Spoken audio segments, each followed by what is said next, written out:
I wanted to find us something more celebratory with the 2024 election. We've gone through ABC and Vouch. You can find them on my channel, Roland Martin and David Pakman, along with others, including all the major stations, and none of them seemed pleased by the result that we got. I wanted to find us something that we could celebrate together. So, and here we go. We're getting ready for the marathon. And good evening, everybody at home. Okay, some of the vote is now coming in now in places like Indiana that are in the Eastern time zone. Not a ton. You see the counties start to fill in. Should not be much of a question here. Trump won easily there in Indiana. So too in Kentucky. A little bit coming in right now. This is Kenton County, by the way. Kenton County is right across the river from Cincinnati. Ooh, you hear that? The way he said across, he's got that little southern twang. I like it. You got about 36% of the vote coming in now. And what we'll be able to do throughout the night is find out how Trump did this year versus how he did in 2020 and how he did back in 2016. So we're going to have a lot of data points throughout the night to see how that goes. But really, it is all about this down here. You see that? We're going to be tracking this throughout the evening because this is the magic number. With 97 electoral votes on the line, we have the results as they come in. The moment is here. America is watching.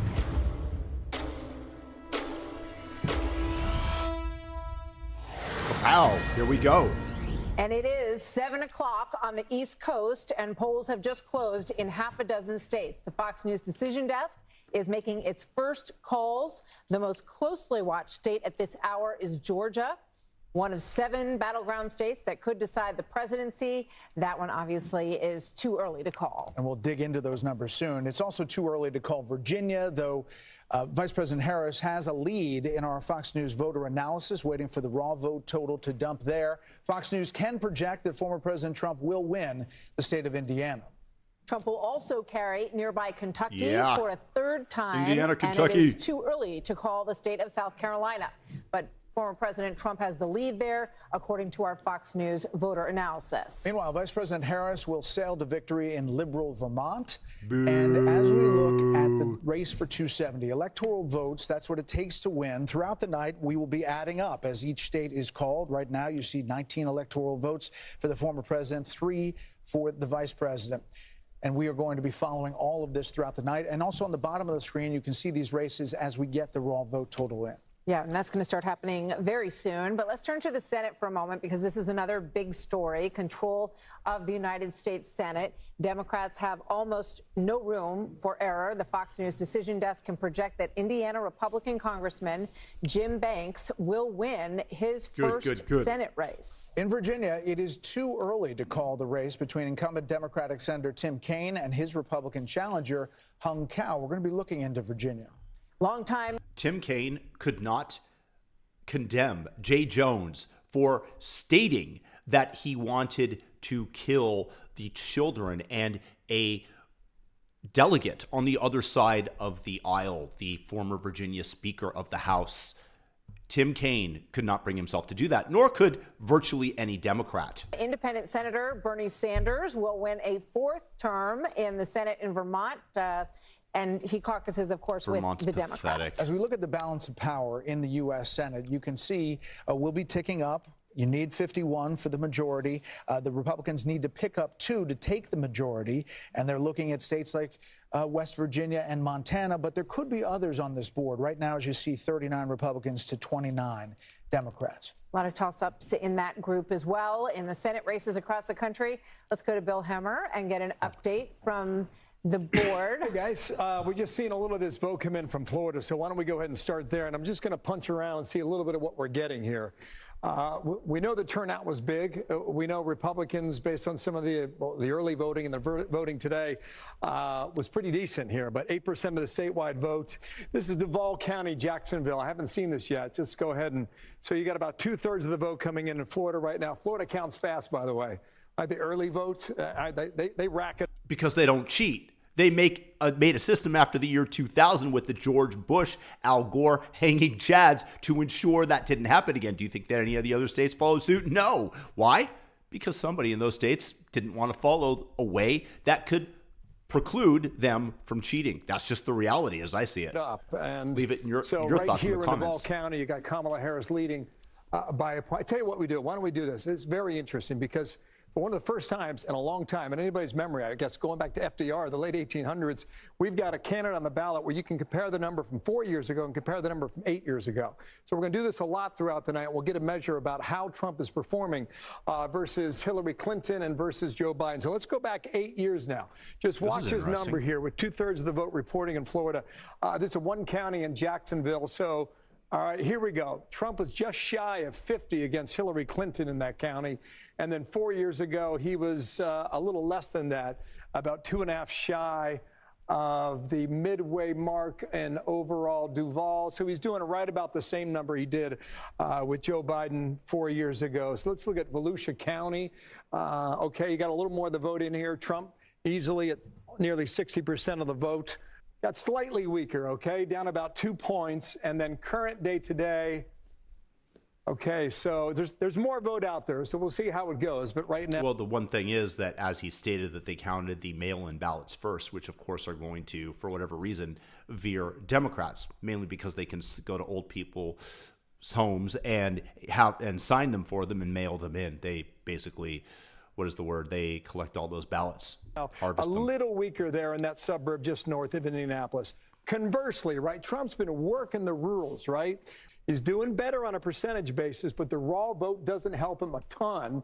That may suggest, as we pop around the map throughout the night, that the turnout for this vote could be lower than 2020. It's a COVID year, a pandemic year, a lot of people voting by mail, et cetera, and we'll see whether or not we're able to top that number from 2020. Vote by mail, in quotes. Do you know how many unsigned ballots that they just had the auto pen do? They got in. I'm sure it was more than several thousand. But it's questionable and debatable at the moment. If I've got time, I'll just show you Uncreased, Florida. if I said pre-creased. Just one more time here, 30% in. Miami is missing. You know, we're waiting for the Hispanic vote down there in Miami, the Cuban vote as well. Broward County, 70% in, heavily Democratic there. We call the Cubans the good vote.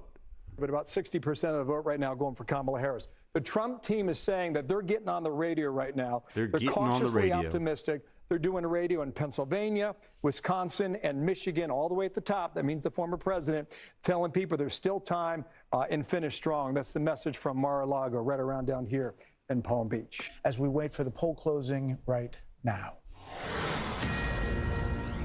It is now 7:30 on the East Coast. Polls have just closed in 3 more states.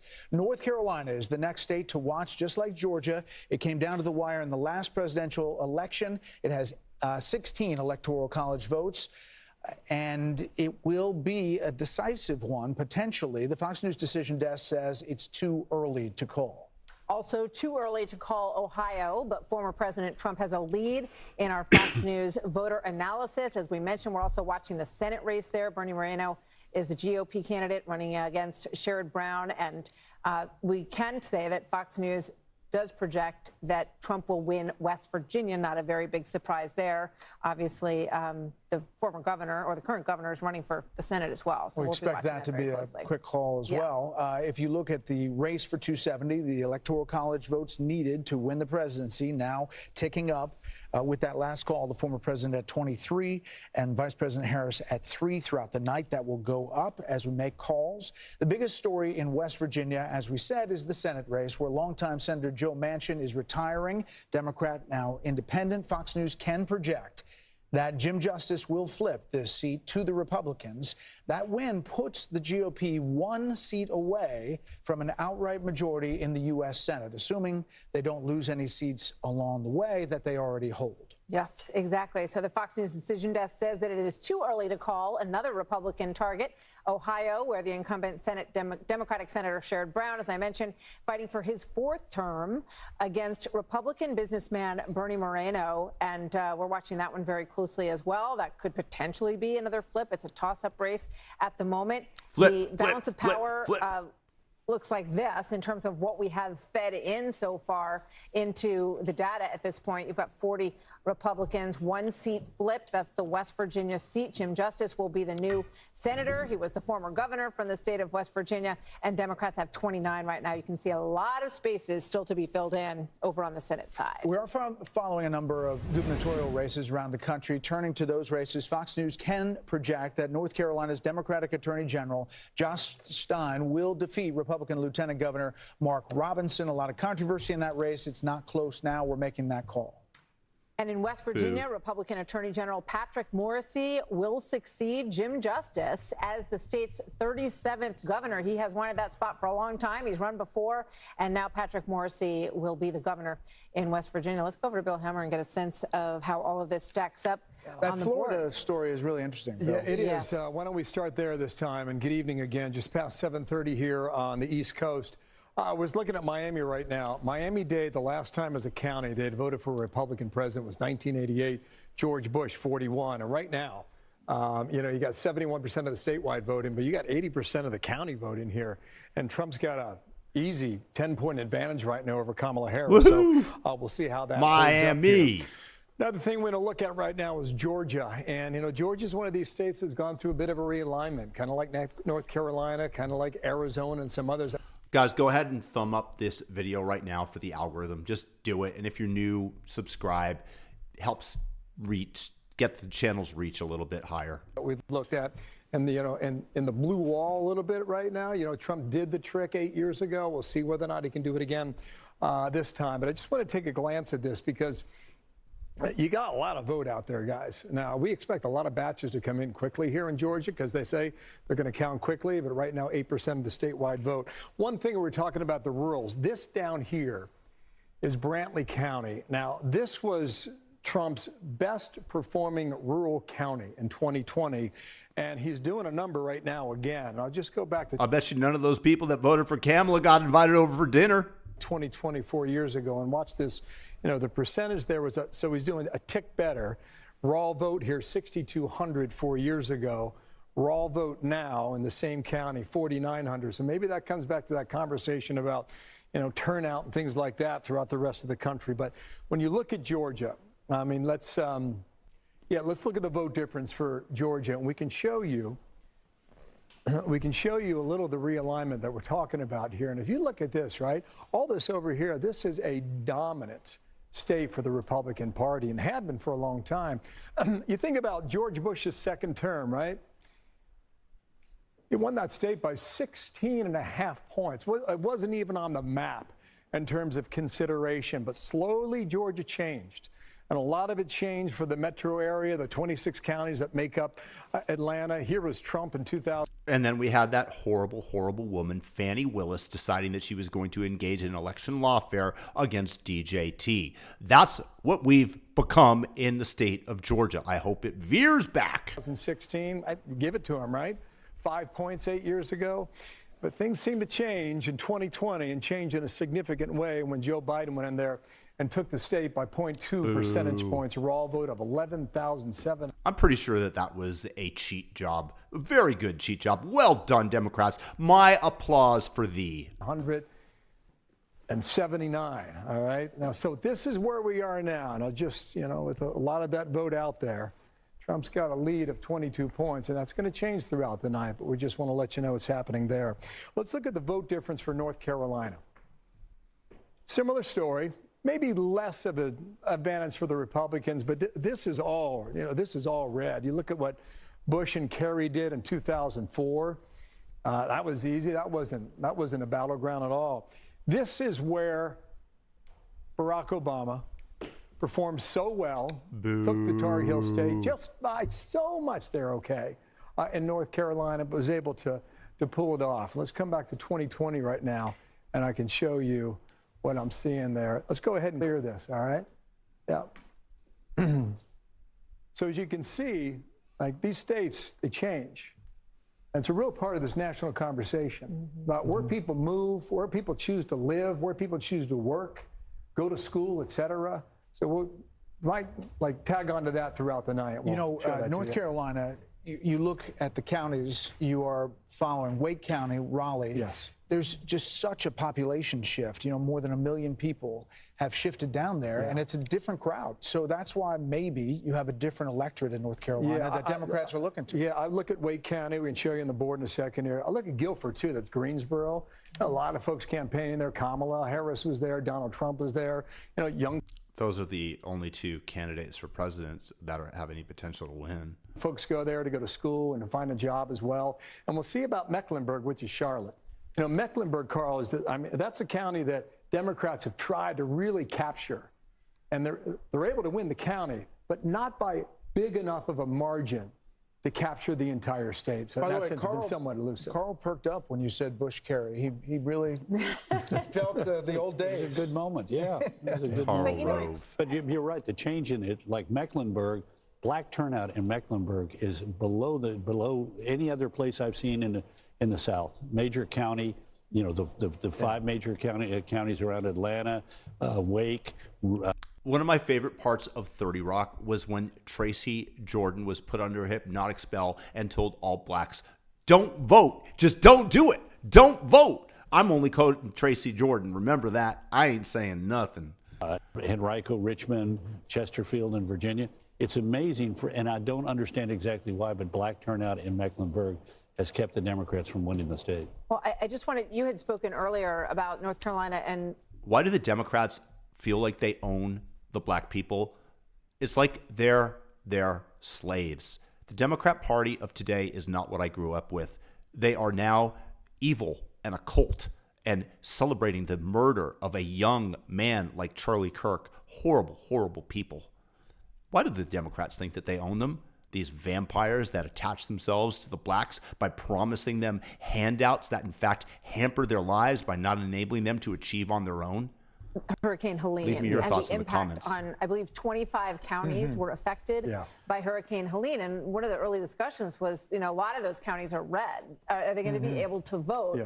And then everyone felt like it was going to be okay. It looked like it was in good shape for I'll show party. that to you, Martha, here. And I don't know how much of that vote we've got in, but we're looking at this with virgin eyes here, okay? You're only 2% statewide. But what you're talking about, Martha, let me go ahead and draw this up here. All those 25 counties are west of Mecklenburg that we're talking about. They're west of Charlotte, okay? This is the blue dot in the western part of North Carolina. That's Buncombe County. That's Asheville. And that helped Joe Biden erase about a 43,000 net gain on behalf of Donald Trump. All the other 25 counties, Trump was up about 270,000. So he came out of these 25 counties that were so wrecked by this hurricane with a net of he lost 43 in Buncombe, a net of 220,000 votes. So let's go and clear this off and just refresh our memories here from 4 years ago. Here were the results, right? You know, Trump won the state several days later, but a little less than 75,000 votes. So all this out here, it's going to matter. And what the Democratic governor, Roy Cooper, said is that he was going to put these mobile voting vans in western North Carolina to make sure that nobody gets ripped off from casting a vote on behalf of Helene. Still waiting for some key battlegrounds where polls have closed. We're trying to get the latest raw vote total in. There you see Georgia, again, too soon to call, only 12% in, but you see a big lead for former President Trump. If we go to the other battleground state of North Carolina, also too soon to call. It flips there, only 2% in, and obviously waiting on the raw vote total to fill in some of the picture as we look at our Fox News voter analysis and what the raw vote total is coming in. Welcome back. We do have a call to make. The Fox News decision desk can now South Carolina. project that former President Trump will win the state of South Carolina. So we are counting down the minutes to the next poll closing. And there you see the race to 270 ticking up on the former president's side at 32, 3 for Vice President Harris as the states are called. We will continue to see that, and obviously 270 is the magic number. And it is now 8 o'clock in New York. Polls have just closed in over a dozen states. All eyes, of course, are on Pennsylvania, which could be the deciding state in this race. 19 electoral votes at stake. Fox News Decision Desk says that this is obviously too early to call in Pennsylvania, as we will be watching that one really until the bitter end. So Fox News is projecting that former Sweet President end, Trump though, will I have to win tell the you. state of Florida, I putting hope I'm him not, 30 electoral votes closer to the White House. Too early to call a winner in New Hampshire, where Vice President Harris has an edge. In Maine, the Fox News decision desk says that it's too early to call the statewide race. Maine gives 2 electoral votes to the winner of the state and 1 vote to the presidential winner in each of their congressional districts. Harris will win the 1st district, the rural 2nd district. Too early to call in the state of Maine. In the Southeast, Fox News can project that Trump will win Tennessee, a longtime Republican stronghold. Not a really surprise there. Further south, the former president will again win Alabama. Big numbers there. And the former president will win neighboring Mississippi. Trump will cruise to victory in Oklahoma as well, where Democrats haven't won Call a them all single for county GJT. since 2000. And Missouri I don't will know also how deliver anybody voted a for Harris. win for the former president. Vice President Harris will also take some big victories this hour. The Fox News decision desk can project say it that ain't the so. Vice President will win Illinois, adding 19 electoral votes to her tally. She will also win New Jersey, another reliably Democratic state. Some people had thought New Jersey might be a little bit tight, but we're already ready to call New Jersey in my home state. Exactly. Voters in Massachusetts will deliver a clear victory to Harris as well. So no. I was born in Massachusetts, Boston. I'm very much ashamed of that fact. Mystery in those states. Staying in the Northeast, Fox News can project that the Vice President will win Connecticut. She will also win Maryland, that state worth 10 electoral votes. There's an interesting Senate race there. Yeah, Harris will also take Rhode Island, another Democratic stronghold, and she has a lead in Delaware, President Biden's home state, of course, but it is too early to call in Delaware at this point. The Vice President will win the District of Columbia, which has never voted for a Republican. Why? Why do you think that is? Because it's all based on graft coming from the Democrats, because the Democrats know how to spend your money better, as Zorbehan Mandami said the other day, as to why he can charge an excess amount in taxes and up the tax rate. This is why D.C. will always vote Democrat, because their survival is based on you paying in to the government and them apportioning it in with whatever kickbacks they get. And it continues not. If you look at the Electoral College and the race to 270, it obviously changes with all of these numbers. It is in the corner of your screen, 105 to Harris 72. And there you see it full screen. As we start to fill in this map, little by little, we're going to get closer to 270. Voters are in Bill's got that Loudoun suburban County. areas. Yeah, Bill, you have Loudoun County up there? Yeah, we were That's just Fairfax County. That's an ex-urban county. Yeah. What was 2020? Yeah, let's look at 2020 versus now. Okay, so I want to show you guys the Fox insights that we have, and we can go into this county here. You see this green outline? So we can show you what the vote was at this point 4 years ago, okay? Let's go ahead and click on this and find out together, okay? Loudoun County with 96% of the vote reporting in that county. Trump's got a 3.3 jump higher than he was performing 4 years ago. Now we'll clear this off here. How it computes here on the computer with 4 years ago, that's a slip about 4.5 points for Kamala Harris in that county. And Harold, maybe it is the issues in the schools. Maybe it is the transgender issue that the Trump team pushed so much during this campaign, and maybe that's having an impact on that. Let's move away from Virginia. Kamala is for they, them. Trump is for you. So succinct, true, and a great advertisement. Hats off to the Trump team for that one. A couple interesting stories I just want to bring our viewers up to date on. Just punching around this map here. You can find a little good news for Kamala Harris. You can find good news for Donald Trump. And I'm going to show you why here. Down in Florida, just looking at Duval County and Jacksonville, okay? This is advantage Trump from where he was 4 years ago in Duval County. You see that? You see that swap? Flipped it by 5 points there. Now I want to go up to Georgia here. And in the rurals, east of Atlanta and to the south, now the Fox Insight here, right, okay? That's Baldwin County. The county seat in Baldwin County is Milledgeville. It was the Confederate capital of Georgia during the Civil War. Now, our Fox Insights tell us right now, look at this, okay? It has 2 colleges in this county. The African-American population is about 44% countywide. Trump right now, at this moment, with 84% of the vote reported in Baldwin County, he's up 7.5 points from where he was in 2020. You know, the Trump team's going to take that. Likewise, okay, the metro area of Atlanta. Let me pop out here. You got 26 counties to concentrate on. What the Harris folks are telling us in Douglas County is that she's performing better than Biden did 4 years ago. Okay, these are suburban voters all over the Atlanta metro area. So she's a net gain of 18,267 right now. All right, you got about a quarter of the votes still out there. Biden finished in Douglas County with a net gain of 17,360. That would be good news for the Harris campaign if this number holds there in Douglas County. The Fox News voter analysis and the network's exit polls, we're being told, show the former president doubling his percentage of black men in Georgia. He was at 11% in 2020 and now at 25%, according to these two surveys today. So that may sync up with what... Well, it's starting to match the raw vote. That may sync up with what we're seeing now in Fulton County. Now, you got almost half the votes still out there, okay? Yep. 52% is the estimated number of votes that are in at the moment, okay? So roughly 48% out there. This is Fulton County. This is Kamala Harris. She's going to win the county, okay? But look at the raw vote total here. It's impressive, 129,000. But look what Joe Biden did in the same county, okay? 242,000.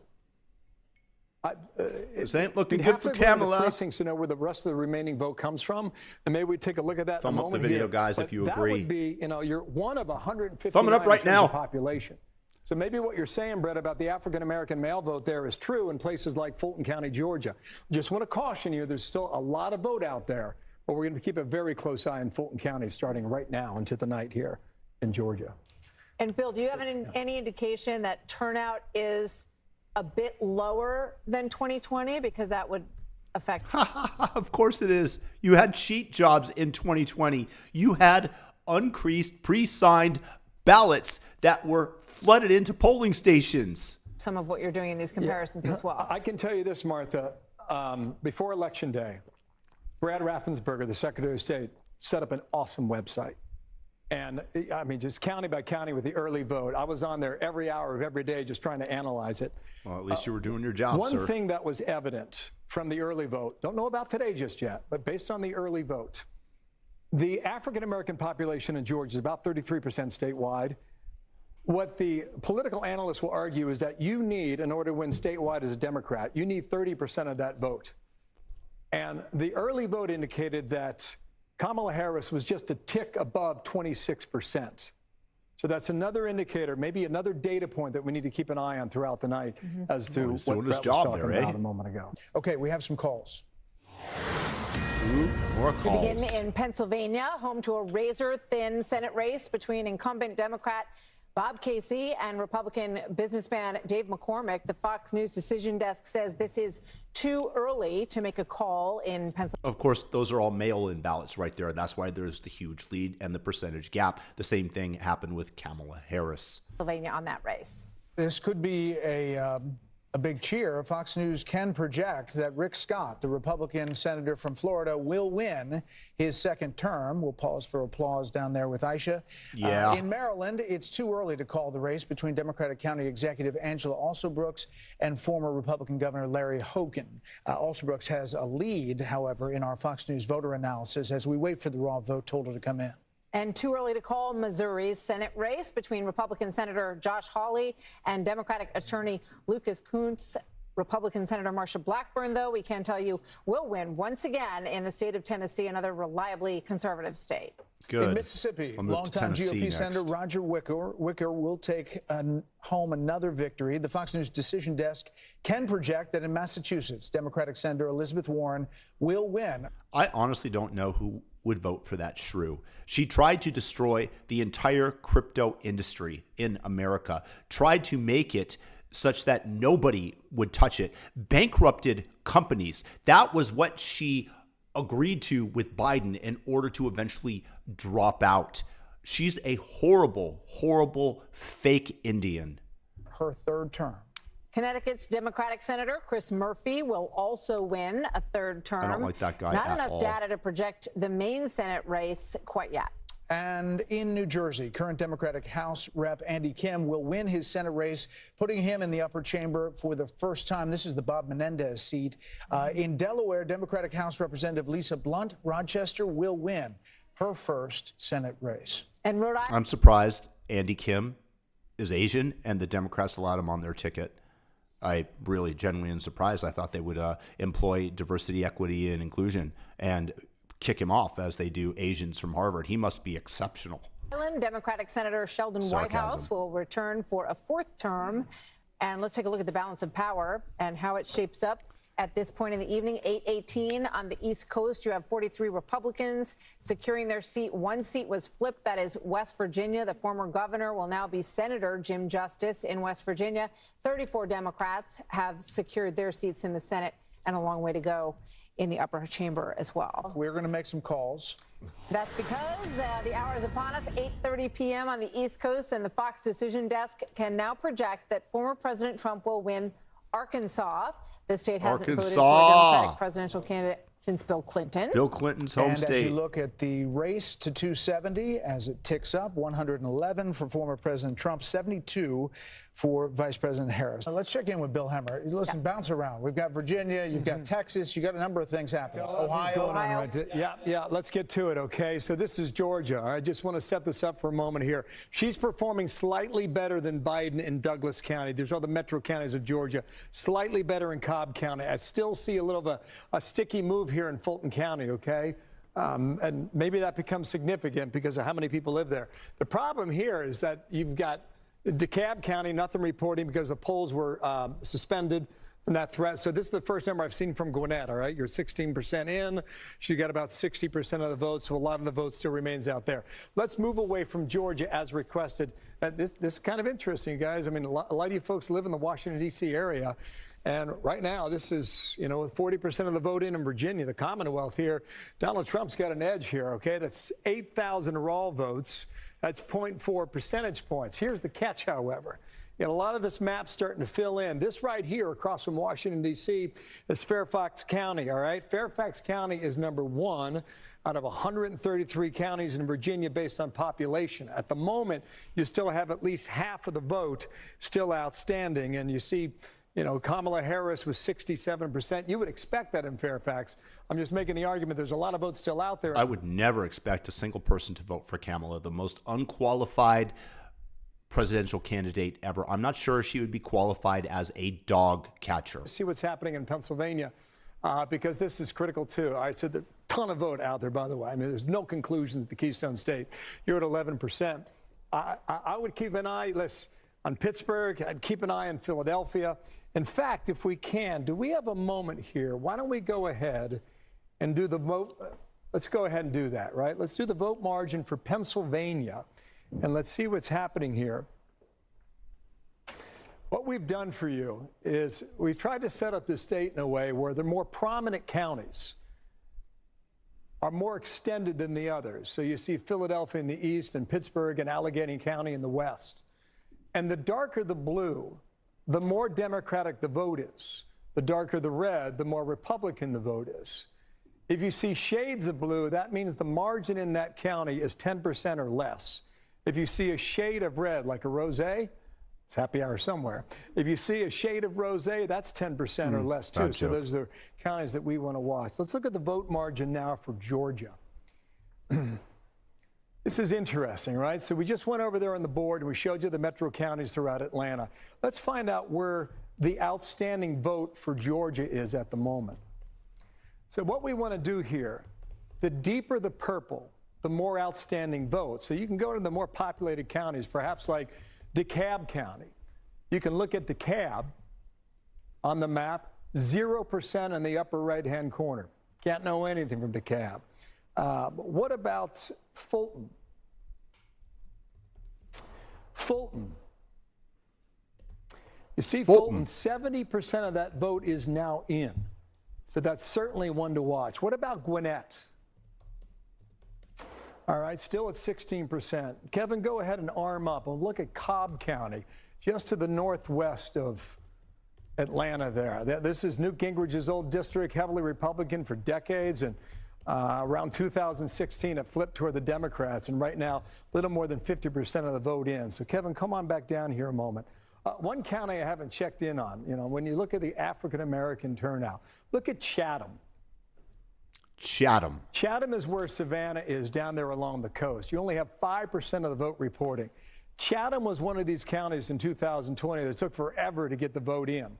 I don't know if that's going to be the same I way again wonder this why. year, but we're waiting to see about African-American turnout, as we suggested a moment ago, about African-American men supporting Donald Trump. Let's go ahead and look at the vote margin, for Georgia.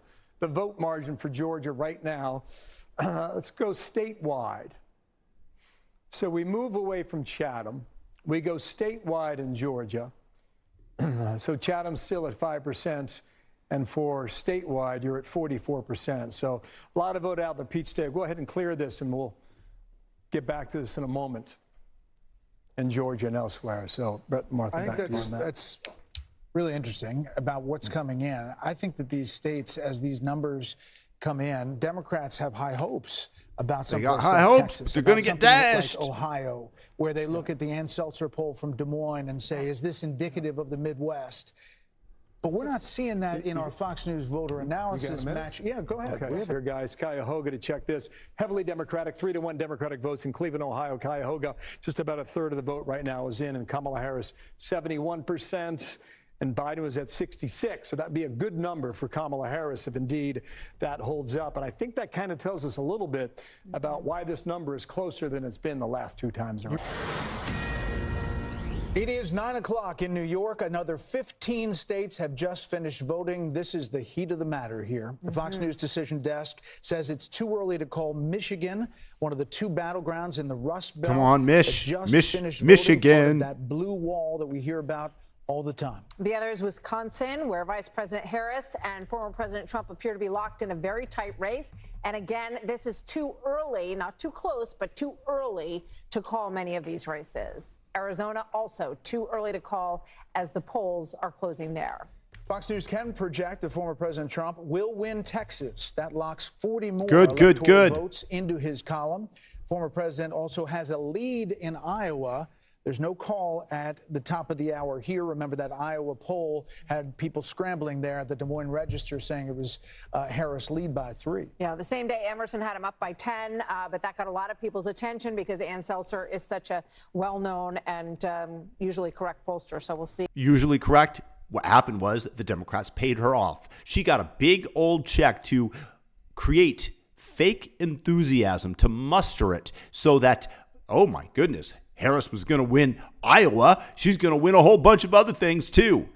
Everything in politics is fake. How Iowa plays out tonight. In Nebraska, the Fox News decision desk can project that Trump will win the statewide vote. Nebraska gives 2 electoral votes to the winner of the state and 1 vote to the presidential winner in each of their districts. So Trump will also win Nebraska's 1st and 3rd districts, the more suburban 2nd district, Omaha, which is the blue dot that we have talked so much about. That is too early to call, but Harris has a lead there. The Fox News decision desk can project that Vice President Harris will win New York, giving the vice president 28 more electoral votes.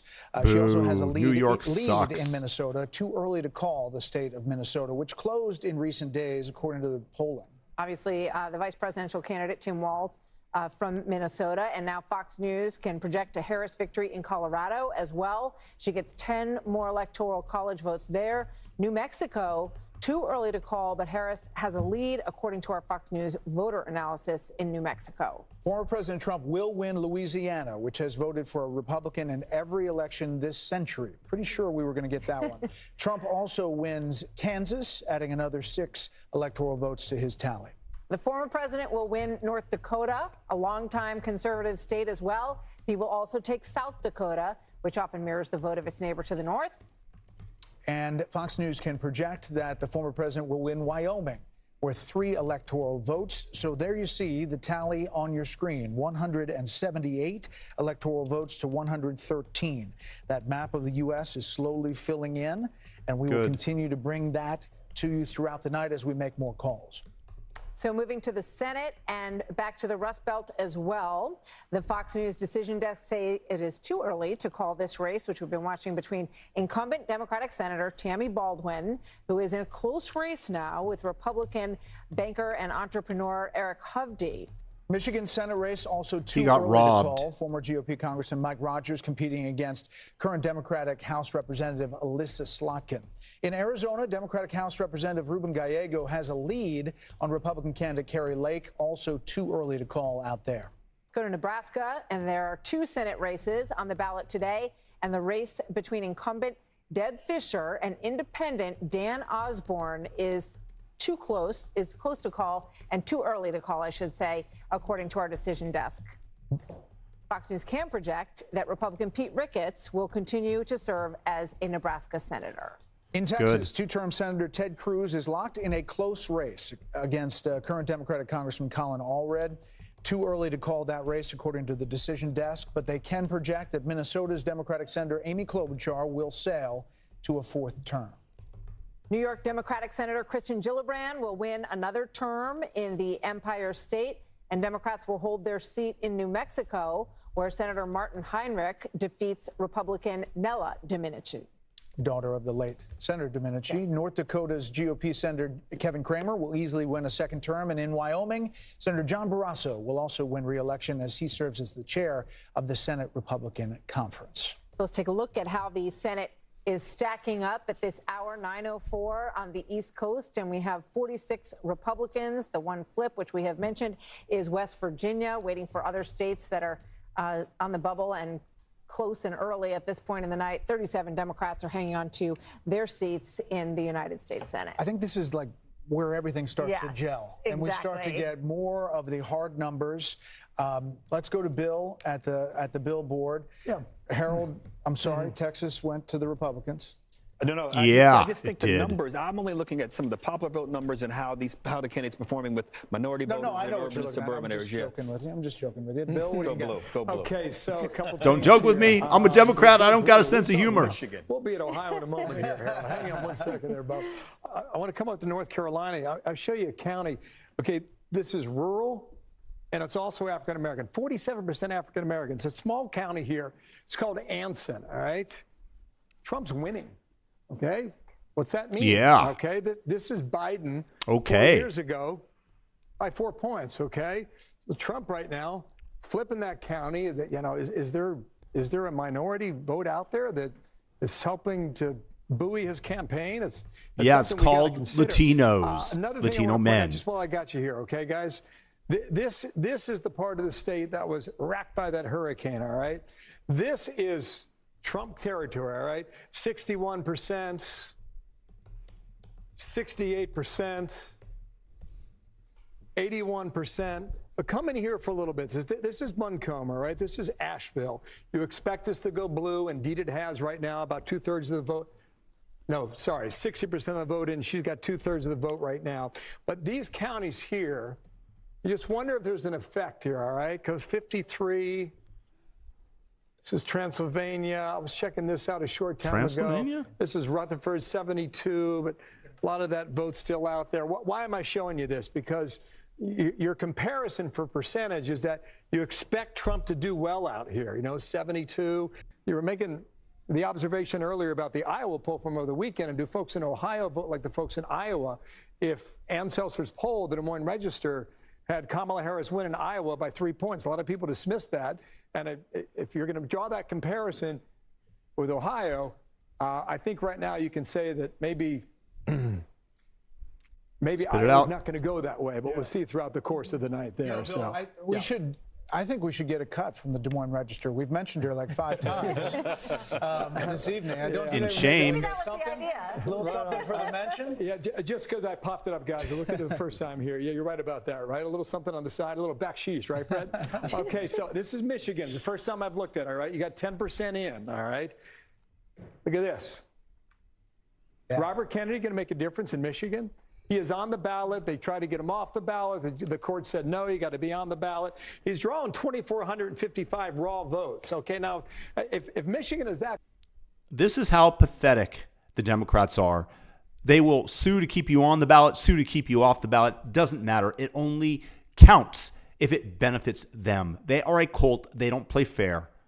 Close. It's just something that we're going to have to watch throughout the night to see whether or not this is some sort of spoiler for the red team and whether or not it helps out Team Blue in Michigan so far. So Harold, that's for you, by the way. Yeah. Got a call to make.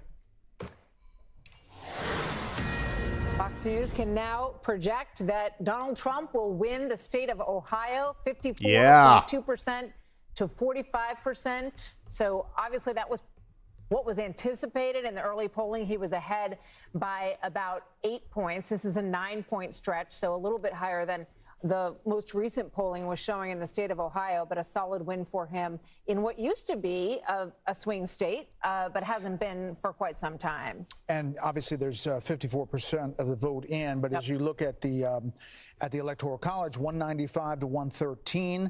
Again, Ohio used to be the swingiest of swing states, no longer, very Republican, much like Florida. Good. So the Fox News decision desk can now project that Vice President Harris will win Delaware, the home state of President Biden. And there is the look at the race to 270. That makes it Trump 195, Harris 113 at this hour. And we have another call to make as well. In a key governor's race, Fox News can now project that Republican Kelly Ayotte will become the next governor of New Hampshire. She defeats Democrat Joyce Gregg. And that was a close race for a while, but Kelly Ayotte will win there. Here are a couple of other results we're getting as our Democracy 24 coverage continues. It'll be on the screen all night long.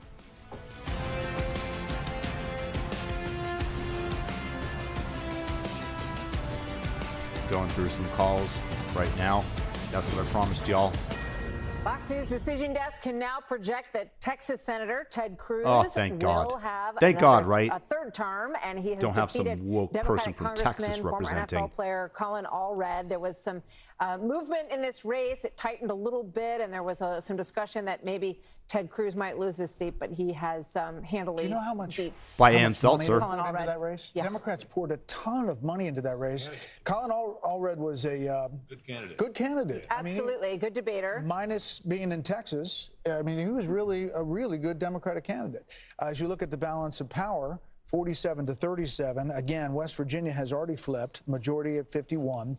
We're looking at states like Ohio, the Sherrod Brown race, Montana, the John Tester race, as a possible flip in the U.S. Senate. Bill Hemmer just went behind the billboard, and I kind of was going to call him out there. It's like the Wizard of Oz. So they're saying that Harris people are looking at Erie County, Pennsylvania.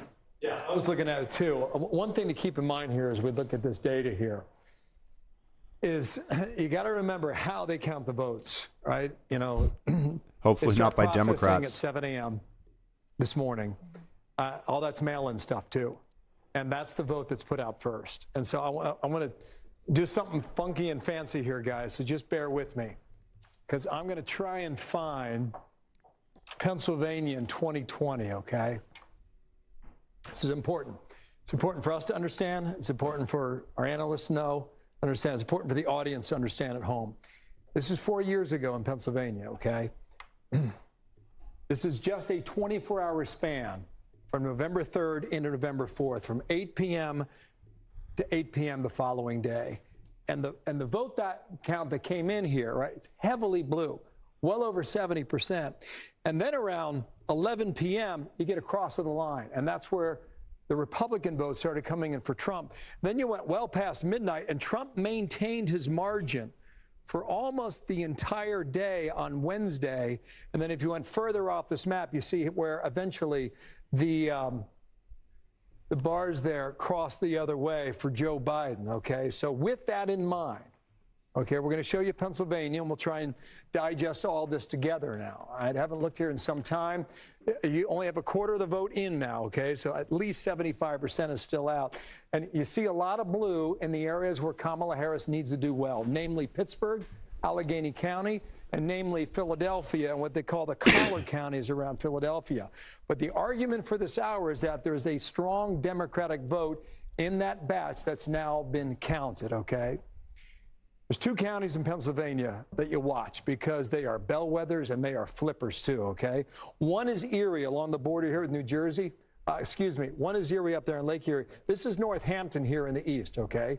Northampton is one of these counties that flipped last time around, all right? Kamala Harris with a lead with 27% of the vote reporting there in Northampton. The other one is Erie that I mentioned a moment ago, okay? This is up on the lakefront here, all right? I don't know why we're getting 0% in, because there is some of this vote that may lend itself to some of the confusion with the early vote being tabulated from the mail. I don't know. I can't vouch for that. I'm not sure what's going on there. We're going to watch the less than 0.5%. Yeah, that's right. So it's like 0.5% of the votes now being tabulated. That's why we can't get the 1% there in Erie County. But in all likelihood, you're going to see the T start to form here in Pennsylvania, and the T is going to be all red. And we're going to see what happens on, both sides of the state. And they're going to be blue. The question is, how blue will they be? So we'll watch that here. You guys didn't mention Virginia. We'll just pop on down here because it seems like there's a pretty good race going on right now, right? Trump has just upped his margin here, right? So he's got about a 2-point lead statewide. Too soon to call, I should say, with more than half of the vote in. Here is where you need to look, all right? This is Washington, D.C. This is Fairfax County, #1 populated county in all of 133. Let's go statewide here. In a state that was determined by 11,779. Let me go to my cheat sheet here, guys, all right? I'm going to do something that's a little ugly, but for the sake of the audience at home and for our knowledge, too, this was Georgia in 2020. Wow, look at this. Okay, again, we've taken a 24-hour period from 4 years ago. Blue is the Democratic vote, obviously red is the Republican vote. And you see all this, at 7 o'clock, boy, it was all over the place, okay?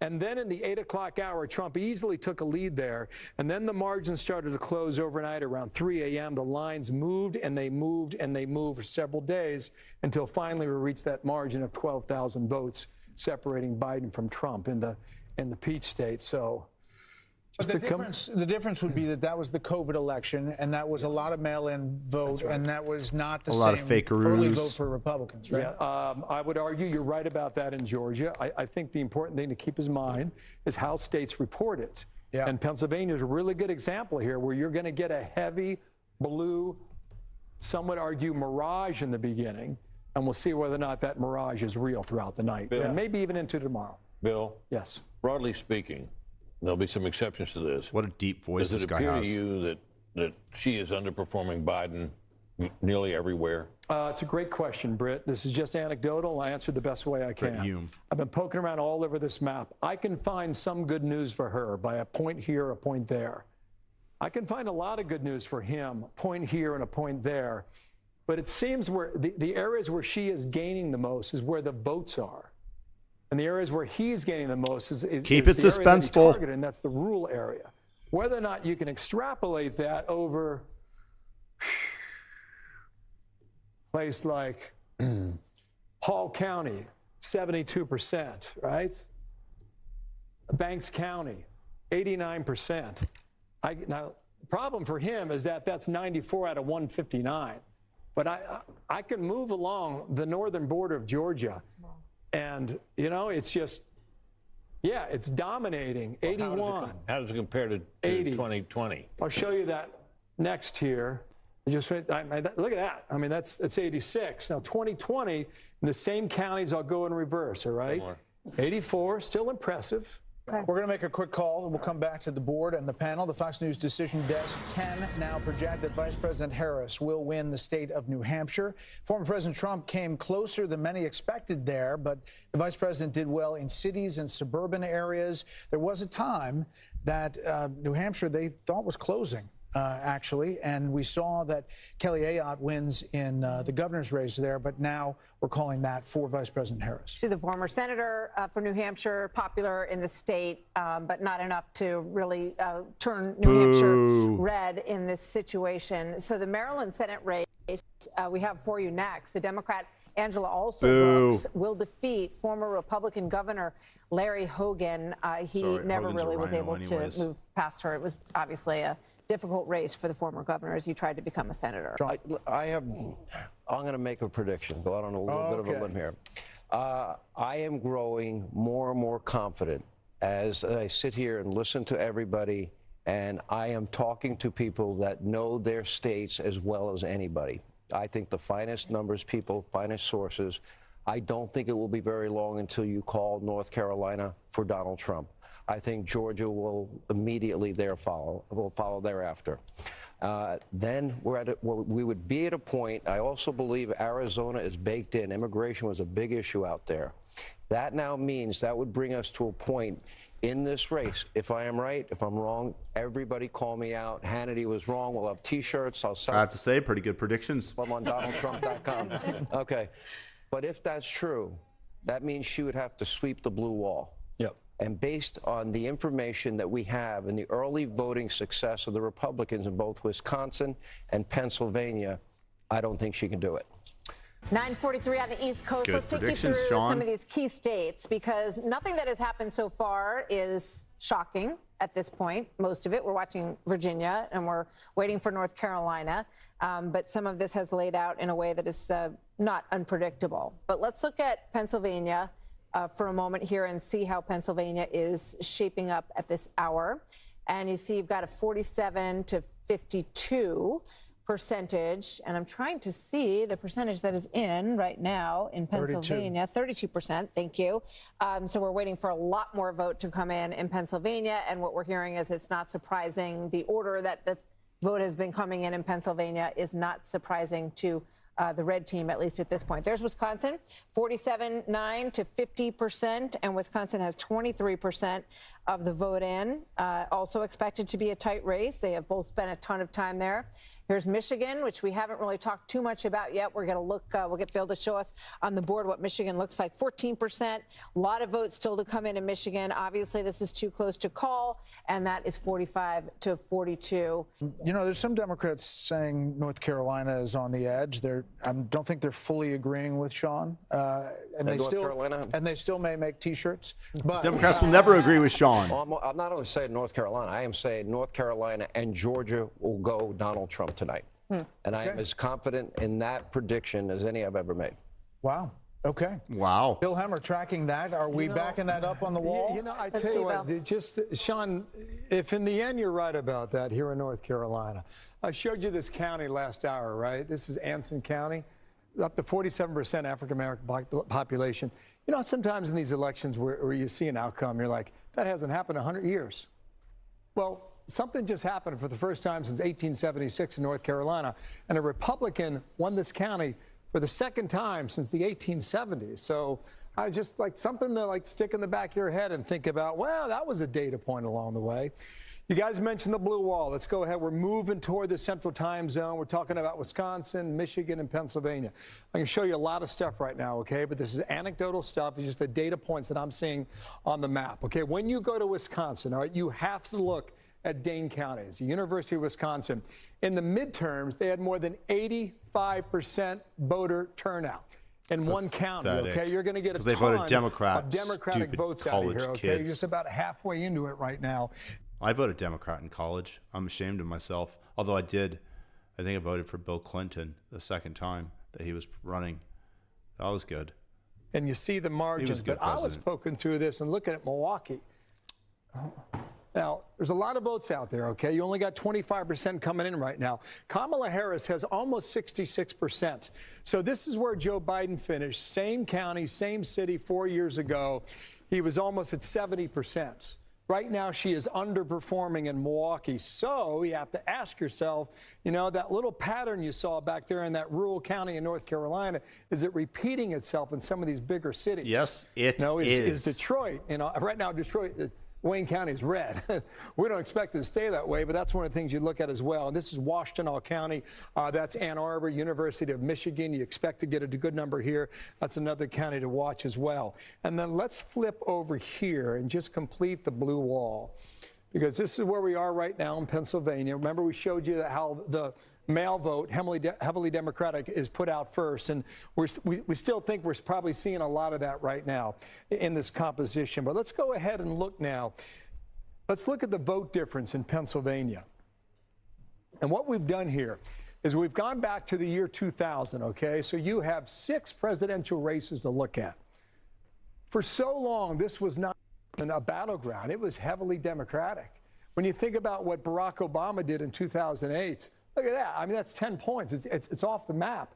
Romney was able to cut it in half, and so the state came back a little bit toward the Republican Party. It really wasn't until 2016 when Donald Trump won the state by just less than a point. Let's look at the vote difference now for Michigan. very similar, maybe not as extended, okay? Some would argue more Democratic in Michigan, all right? But that was the difference in 2016 for Trump, 0.2 percentage points, you know? And you see where Obama was. That was not contested. Look at the vote difference now in Wisconsin. Very similar. Blue, but not nearly as extreme. In fact, if you take out the Obama years in 08 and 2012, you find Wisconsin is, I find, guys, this to be the swingiest state you find out there, all right? Back in 2000, when we were looking at Florida, look what happened in Wisconsin. 4 years later, John Kerry, look what happened. You see Donald Trump in 2016, it's just by a nose he was able to win. And then when it went back to Biden in 2020, again, it was super tight, okay? All those races. Biden, according to the polls, was favored by 16. That is clearly a mark to vote for the winning side because it was a fake poll. It's called a push poll. That's what gets you to move in that direction so that you're pushed there. 4 out of 6 over the past 20 years have been decided by less than a point.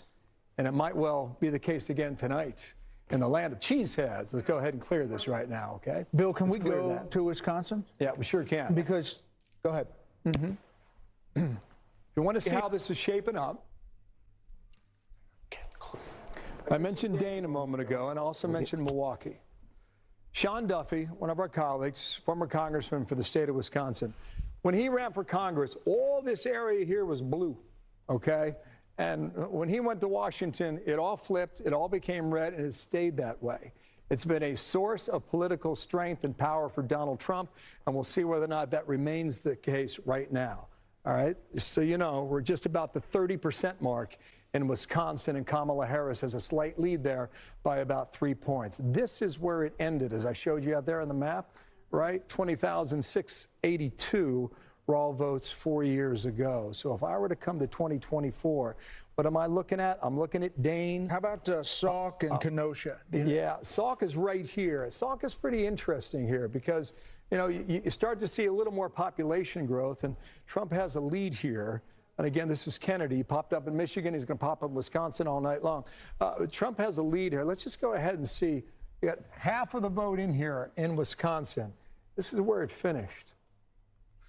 I find that interesting. What about Kenosha? Let's find Kenosha down. So remember, this is the swingiest state. I mean, I spent some time there on 2 recall elections with Governor Scott Walker. I mean, it's extraordinary. And we don't think about it that way. But it's true. Anyway, this is Kenosha, Brett. You asked for it. You got it. You got about half the vote in. Trump's just shy of 58%. Okay, so he's overperforming now in Kenosha as well. I can keep going if you want, so call it out, guys, if you like. Milwaukee County?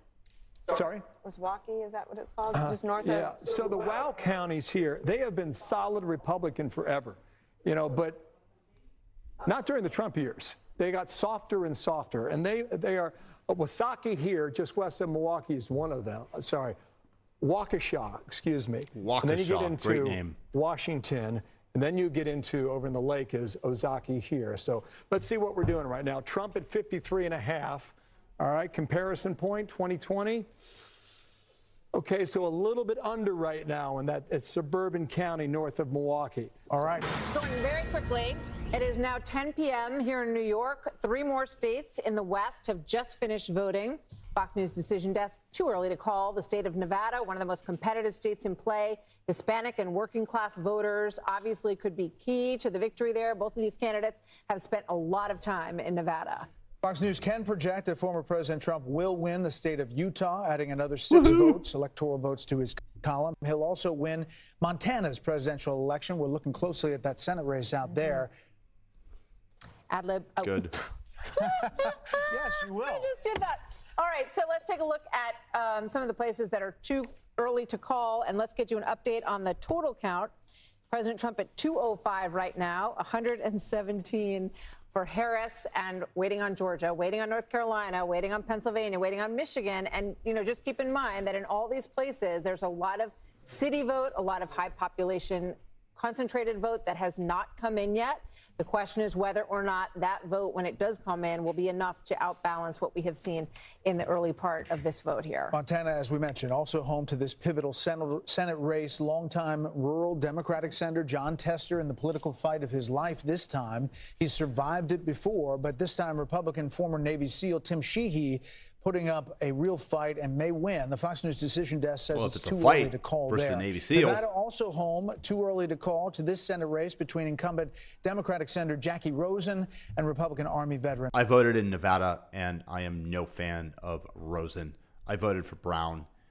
I can't believe how badly the Democrats used his appearance against him. It's just so unbecoming for a party that says that they are full of compassion and empathy. Sam Brown. But in Utah, Fox News is projecting the Republican Congressman John Curtis will move to the Senate. He succeeds retiring Senator Mitt Romney of Utah. Let's take a look at the balance of power as we pull up the Senate here and show you where we are at 10:01 in the evening. Republicans now have 48 seats, including the West Virginia seat, which is a flip. Majority obviously would be 51.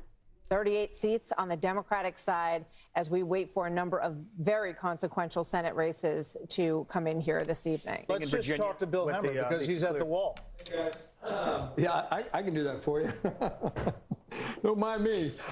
This is Roanoke County. Why do I have that on the screen? That's Salem, Virginia. That's where Trump went for the rally the other day with Glenn Youngkin. Okay, so as you guys were talking here, all right, so this is part of our Fox Insights. Anytime we see an outline here, we go in Loudoun County. We've mentioned this, right? Now, this is a 16-point advantage for Kamala Harris.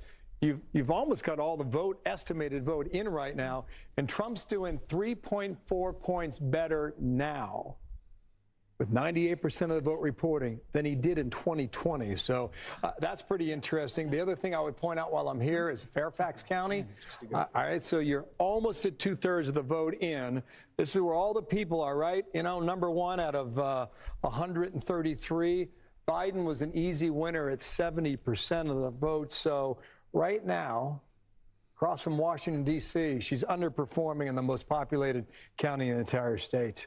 Here's where we are. Too soon to call, but Donald Trump right now up by almost 5 points in Carolina. Sean Hannity was right. Let's take a look at Pennsylvania, which is tightening up considerably, and in the presidential race and in the Senate race. Show us what's going on there. You're exactly right about that.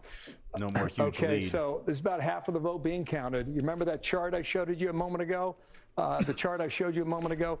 They count the mail-in votes first in Pennsylvania. It tends to be more Democratic. As we saw in 2020, we're seeing that again. DJT takes the lead. All right. Run to the White House. Run. All votes just shy of 50,000. So let's go for a spin, shall we? Philadelphia, let's start there. It is number one. Come on. Let's go here. All right, here we go. This is the kind of margin you expect to get in Philadelphia. You got 8 or 9 out of 10 voters are Democratic, right? So Joe Biden was well over 80%. It's interesting, right? So she's just a tick below that right now. Does Philadelphia vote the way that Milwaukee votes, right? We saw that difference in Milwaukee a short time ago. Is Philadelphia going to vote differently than Wayne County and Detroit? You know, we're waiting to get that in as well. These are the collar counties. They're heavily blue. I would expect them to change somewhat, but we'll see as we go through the night. Just to check the bellwether here. This is Northampton. That's about as close as you get, guys. Difference of 300 votes, 303. Biden barely won it by 1,200 just 4 years ago. So that's where we are at the moment. What about Pittsburgh? Back on over to you, Allegheny County. Let's see where we are. A lot of the vote came in from Pittsburgh early on. 71, Okay, yeah. So you're 71 coming. That's right. And she's at 61%. Both you guys watched it, right? I mean, how many rallies did Trump have there? How many times did Kamala Harris go to the west side of Pennsylvania? This is a place I want to check out. I haven't done it yet. Let's find out together. This is Butler County. All right, where were you on July 13th? Here we go. You got 94% coming in, just shy of 66%. So how did Trump do in a rural county like Butler 4 years ago, before the assassination attempt, right, this past year. It was almost around the same number, okay, up 36,000 to finish it 4 years ago. Right now, he's up 34,000 in Butler, PA. And the news cycle for how long went on and on about the Seltzer poll in Iowa. Trump, it looks like he's going to win Iowa by 8 to 10 percentage points. Well, Seltzer. I don't remember what that was called, but it was like he was going to lose Iowa. I mean, it made no sense. Fake poll, that's why. Let's go back to Pennsylvania really quick. I know you're in Wisconsin, but can we just go to Pennsylvania? I sure can. And this is I want to come back. That's my job. It's a Of course I'm fascinating going story back. that's happening in Wisconsin, okay? So go ahead, Brett, with your question in Pennsylvania. Lackawanna County. This is Lackawanna Scranton. County. You got it. Let me come back to current day, Lackawanna. right? It's I love all 2024, the isn't it, Indian guys? names. They're Yeah, great. I do believe, okay? So, I'm kidding. So this is Lackawanna. This is Scranton. Okay, so she's got an edge. Go ahead. She's got an edge at 51%. The 2020 vote for that. Okay, I'm going to do something here, and you're going to see a slide come out. All right, so you guys got to remember these numbers, all right? Versus 2020. Here is Biden's number. So she's about 2 points. You do the math. 2.5 points Under below 3,000 votes. what Biden did, but she's winning the county too, and that's Scranton. Can I just show you guys something that I think we need to pay attention to? This is Wisconsin. All right, so you got your Fox Insights going here, okay? We talked about Dane, we talked about Milwaukee. What about Green Bay? That's Brown County, all right? Right now, with 46% of the vote reporting, in Brown County, which is Green Bay, Trump's up 3.6 points at this time of the night, okay? Take this off. We'll move down here to Outagamie. All right, he's up 1.8 points higher than he was 4 years ago. Take that off. This is Winnebago, right? Trump is up 1.3 points at this point in the vote, higher than he was 4 years ago. And, you know, when you're analyzing the state going into this election, those are three of the counties you're looking at where he's trying to like drive the numbers up, and he's able to do that. And so this is where we sit, you know, 0.5 point. And not for nothing, guys, but Not for nothing. sorry. Come on back here. Not for nothing. But Robert Kennedy has racked up 8,000 votes in Wisconsin. And 2020 in Wisconsin, we'll get it here. Yeah, I got you. 20,682. Wow. Maybe it matters, guys, or maybe it doesn't, but it's just something to point out right now. When we come back, I'll take you to Michigan. Some things happening there as well. Fascinating, too. What do you got, Bill? Got something? I just punching up through Iowa. You know, everybody was talking about the poll, right? Yeah. You know, Again, the Des Moines another Register, mention, you know, I mean, another chip, right? A poll that will not be named. Yes. Right. That's correct. Until we get a little of the backsheesh, right? 40%, and you got a 7-point lead for Trump. Okay, so I don't know what they were seeing in the poll. I mean, they're obviously seeing something out there in Iowa, but this is Trump pulling away. More results coming in. We're tracking it all as Fox News Democracy 24 marches on. Virginia Senate called. Terrible. We have a call to make. The we Fox News decision desk can now project that former President Trump will win the state of Iowa.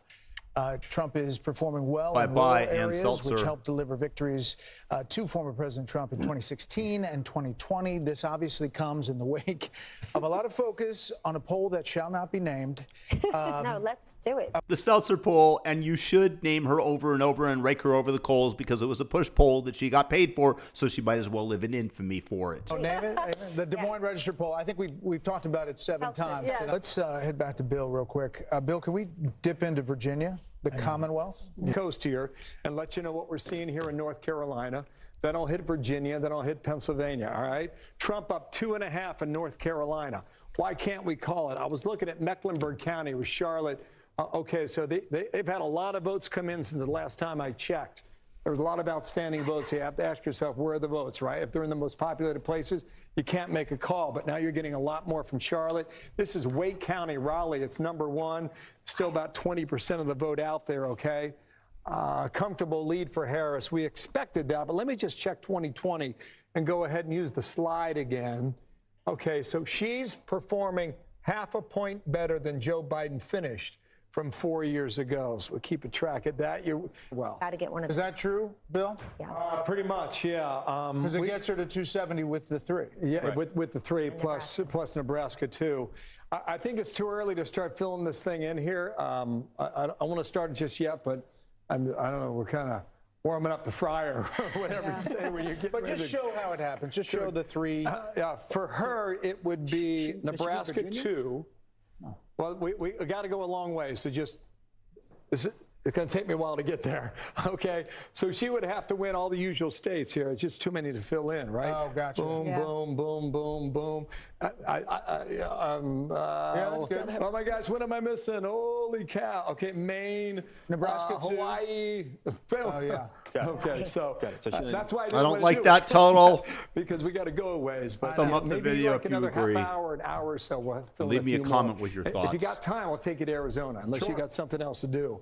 Love to go Let me there. go ahead I've got and reset nothing else this to do. Thank because, you for staying with us there's this some long. movement here. There's some movement here in the American Southwest. This is Arizona. First time we're looking at it on the night. And Trump has just taken a 1/10 of a point lead. Kamala Harris had the edge here for really the past hour. This is Maricopa. This is Phoenix. This is where you get 60% of the vote statewide is in Maricopa County.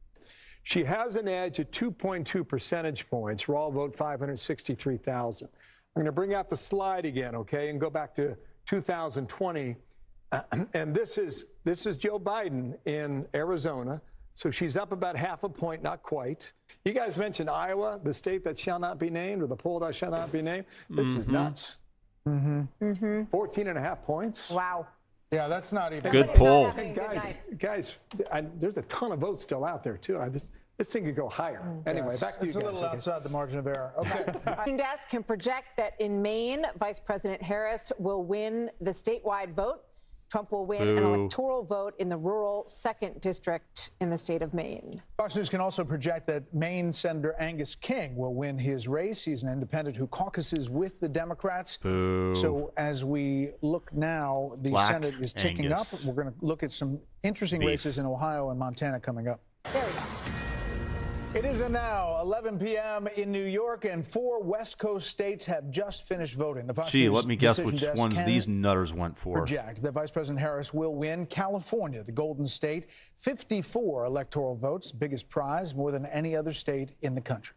And Fox News can also project that Harris will win Oregon, adding 8 more votes to her electoral college vote.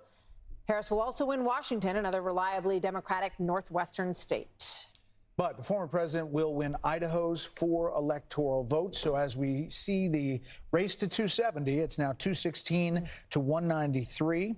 Race is changing quickly. I am getting some word from the Democrats who have now put out kind of a sense of the race, saying that in Pennsylvania, they say they're overperforming turnout expectations in Philadelphia and the early vote expectations in Bucks County. They go into state by state of where they feel like they are going to see more votes in these states. These are the blue wall states, because that is the path that we're looking at. In Wisconsin, they say, we know there's a significant amount of vote remaining in Dane and Milwaukee counties, and we are seeing signs of strong performance in the WOW counties.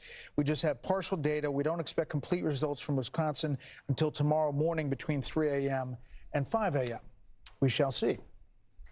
We shall see. California Senate race, as we talked about, can project that the current Democratic Congressman, Adam Schiff, will win his race against former Major League Baseball player Steve Garvey in that Senate race. And Washington's incumbent Democratic Senator Maria Cantwell will win her 5th term. Not big surprises on that front this evening either. So here's the balance of power in the Senate: 49 for Republicans. The majority is 51. They have flipped 1 seat, 42 for the Democrats, as we wait for a number of these big Senate races to be called. Ohio, Montana, Pennsylvania, all will really dictate the future of the Senate. And Michigan. Take a pause right here because we have a big call to make right now. We do indeed. The Fox News decision desk can now project that Republican businessman Bernie Moreno, who started his entrepreneurial career in the car company and buying auto shops in Ohio, has... You know what? That is huge, because Sherrod Brown was huge against the crypto industry. He was on the banking side. He was paid for by the big banks. So now you have a breath of fresh air with Bernie Moreno. Won and unseated incumbent Democratic Senator Sherrod Brown, who has been an Ohio institution for a lot of years. This is an important flip for Republicans. The party is edging closer to an outright Senate majority tonight, and there are still a couple of places yet to be heard from. John Tester's the Democrat John Tester, Democratic incumbent, is well behind with only 6% in. Yeah, but it seems like he's down. Just getting going a little bit there, right? Yeah, 14 points. But I mean, that's in line with what has been the expectation. But listen, if you look at Ohio, it's a similar issues to Mike Rogers in Michigan. And there's similar issues in Pennsylvania for Dave McCormick. We're going to take a quick break right here. The race to 270 slowly taking shape. 270 is the electoral votes needed to win. The vote count changing by the minute. Check out that popular vote. Check out the popular vote. Our special coverage continues after this.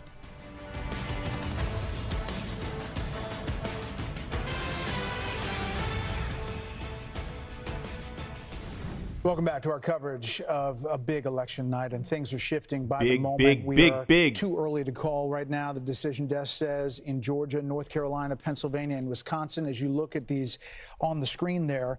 But you can see that Georgia, we're the lead with 90% in. As Bill talked about earlier, the Atlanta vote, we're still waiting on that, and that could be why the decision desk is holding back there. North Carolina, also 89% in, 136,000 votes. That's starting to get into territory which is tough to close depending on where that vote stands out. The big, obviously, states that we're watching are the blue wall states, Pennsylvania and Wisconsin, 65% and 75% in. But again, the former president leading now, and the question is, how much of that vote showed up for Vice President Harris in the Philadelphia area, the suburbs, the Bucks County areas in Pennsylvania.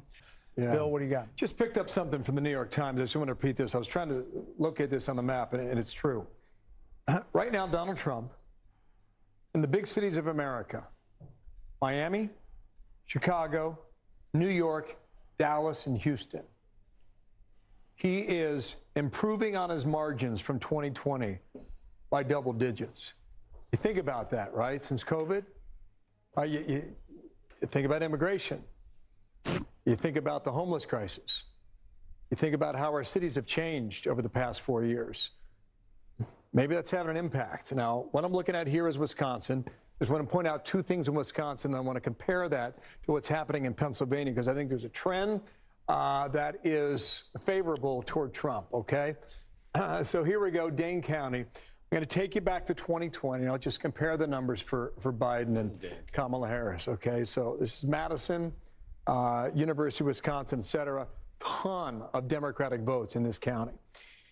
So she is underperforming Biden's mark by about 1.7 points. And that translates to, it could be tens of thousands of votes. Trump, meanwhile, is up about 1.4 going back to 4 years ago. I can't believe it's so low. Let me come up here to La Crosse, all right? You get Democratic votes here in La Crosse, right along the border there with Minnesota. So this is Biden 4 years ago. It's not quite 2.5, but it's close to it, where she's underperforming in a county where she should be doing better. And here you go, Trump doing 2.5 points better in that particular county in Wisconsin. So we'll keep an eye on that. Come out a little broader here. Come back to 2024. Hang on one second, guys. And we'll go into Pennsylvania and try and prove a similar theory, all right, in two places. One is Allegheny and Pittsburgh. The other is Philadelphia. So we'll put this map in the motion here. Put the slide bar out, okay? She's nearly meeting her number in Allegheny, off a half a point. Trump's doing slightly better, just 0.6 points. The last time I looked at that, she was dead even with the number from Joe Biden from 4 years ago on a percentage-wise. Come over here to Philadelphia, because this is really where, if you're a Democrat and you want to win the state, you got to run your numbers up in Philadelphia. And this kind of matches what I just read from, America's big cities. In Philadelphia, she's underperforming Biden's mark from 4 years ago. And Trump is overperforming where he was 4 years ago. So, when you think about the number of votes that are available in Philadelphia, and you have 300,000, right? And that's a huge difference. I mean, you can run the totals up and never look back oftentimes in Pennsylvania if you're a Democrat, running with a number like that. So let's take this off the screen and come on back to 2024. And you guys are asking, how come we can't call North Carolina? Well, we may be getting closer because Mecklenburg is in and Wake is pretty much in. This is Guilford. That's Greensboro. You had a lot of campaigning down there. It's a fast-growing area, too. There's about 22% of the estimated vote is still outstanding. It's an impressive number. I haven't looked at this yet. Let's just go see Joe Biden. Okay, so pretty close to where Biden was. The raw number is lower, but on a percentage basis, she's just about hitting her number, and Trump's just a little higher, just a little bit there from 4 years ago. So maybe that's the reason you can't make a call in North Carolina. Maybe, and maybe that changes in a moment here. We'll see. So this is Georgia. Too soon to call yet again. Let's see with the 134,000. So 2.7. That has been consistent, guys, for a while now. On a percentage basis, it has not much moved. Trump is favored just under 3%. I can go hunting around. Come on, trying to figure out call why it, you baby. can't Call it. I would have to think maybe, DeKalb County, still got a little bit of vote out there. I'm up here to Gwinnett County as well. A little bit of vote out there. Democrats scored their points in Fulton, Cobb, Gwinnett, and DeKalb County. So too soon to call right now for the PK. Desk can now project that former President Donald Trump will win. Woo! Just like Sean Hannity said. This has been a contested state. Vice President Harris went there many, many times. Democratic governor in the state of North Carolina. You saw former President Trump go there a number of times, about 4 times in the past 2 weeks to campaign. The campaign always felt that they were in good position in North Carolina. Now we can project that he will win the state of North Carolina and its 16 electoral votes. The Fox News decision desk can now also predict that Vice President Harris will win New Mexico. That was a tight race. It had tightened in recent days, but Vice President Harris will win New Mexico. So as we look at the race to 270, the electoral votes needed, it now stands at 232 for former President Trump and 198 for Vice President Harris. Another call to make. That's right. We can now let you know that the Fox Decision Desk can project that Vice President Harris will indeed win the state of Virginia. This was much closer. Terrible. It was a state that the Trump team said they... All those vampires sucking off of your hard-paid tax dollars in Loudoun County and Fairfax. Felt they might be able to expand the map, but he did better than he did in the prior elections. But this has just been called for Vice President Harris. And President Trump did better with non-married men than he did 4 years ago in Virginia, which seems to be a theme that we're seeing in a lot of these states. That all according to the Fox News voter analysis. We're going to make a call here. Stand by.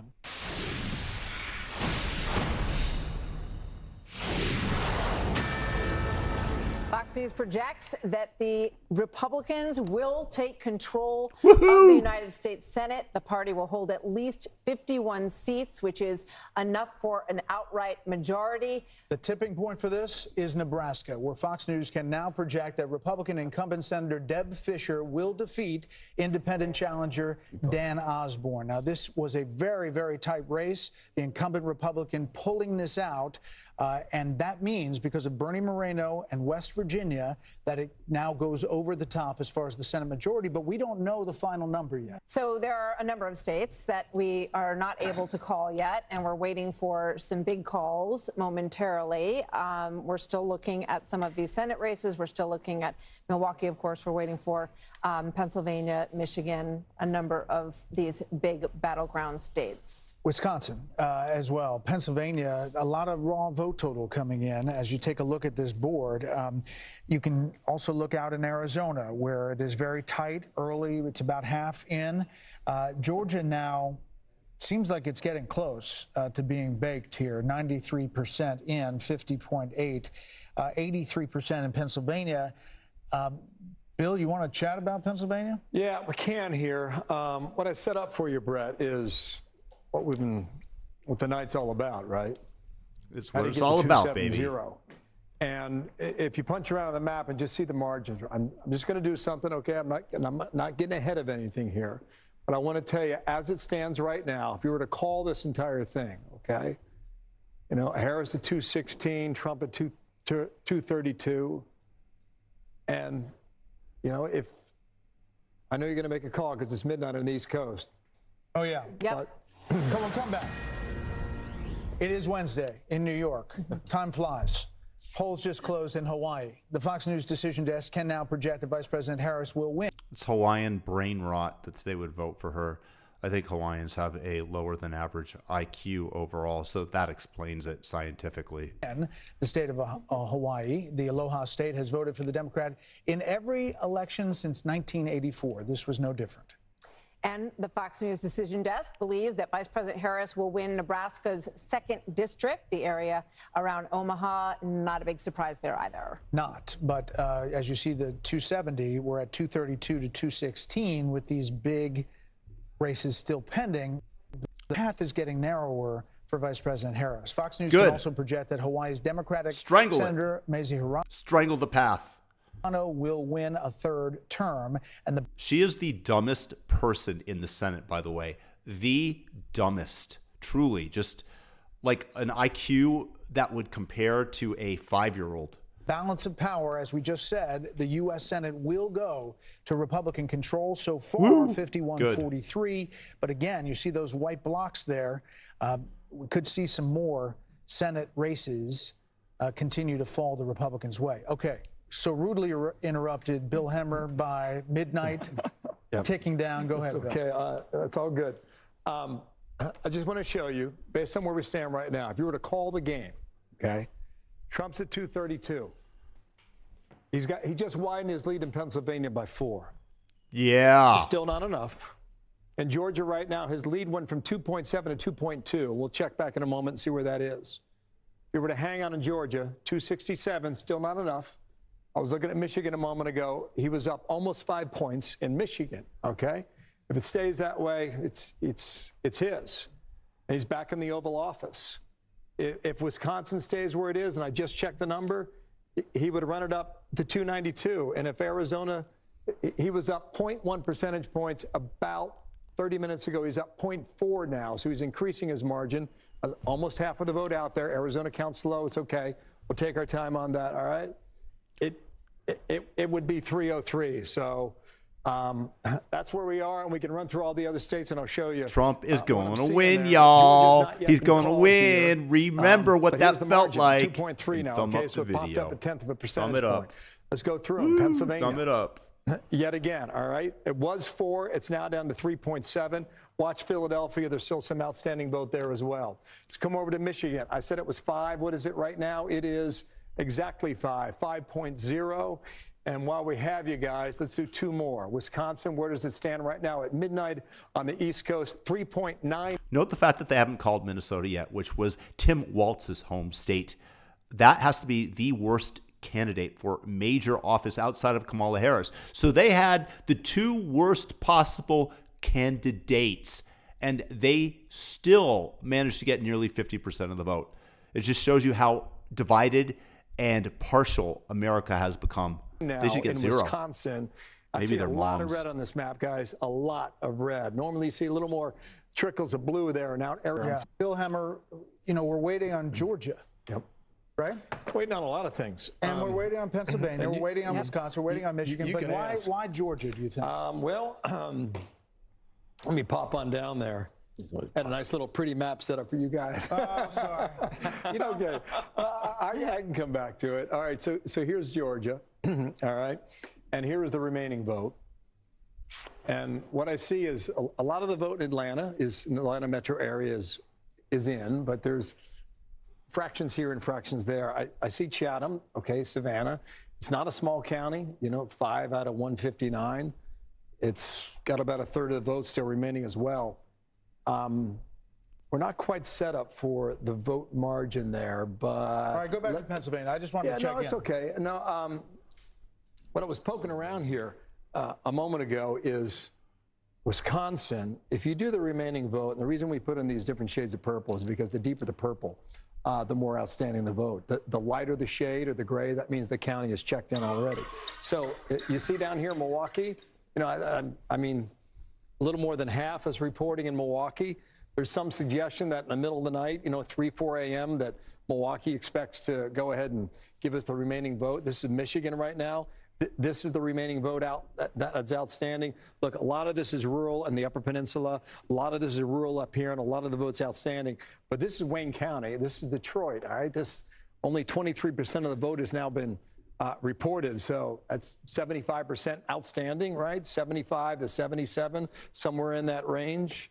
So a lot of votes in Detroit. So whether or not that's something they can overcome on Harris's side, I do not know. Let's pop out to the southwest while I got you guys. They ain't gonna. And let's go here. Okay. Well, this is a change here. 0.7 now, 13,365 for Trump in Arizona. Let me just see this. Growing. Okay, you got some rurals out That's here. That's what she said. Apache, you get a lot of Republican votes up in here. Mojave. If you ask this question at the decision desk, they may tell you one thing. The only thing that I can tell you is that when I poke around in this map, the main population centers in Michigan, Wisconsin, and Philadelphia as well, state of Pennsylvania, are still outstanding as of now.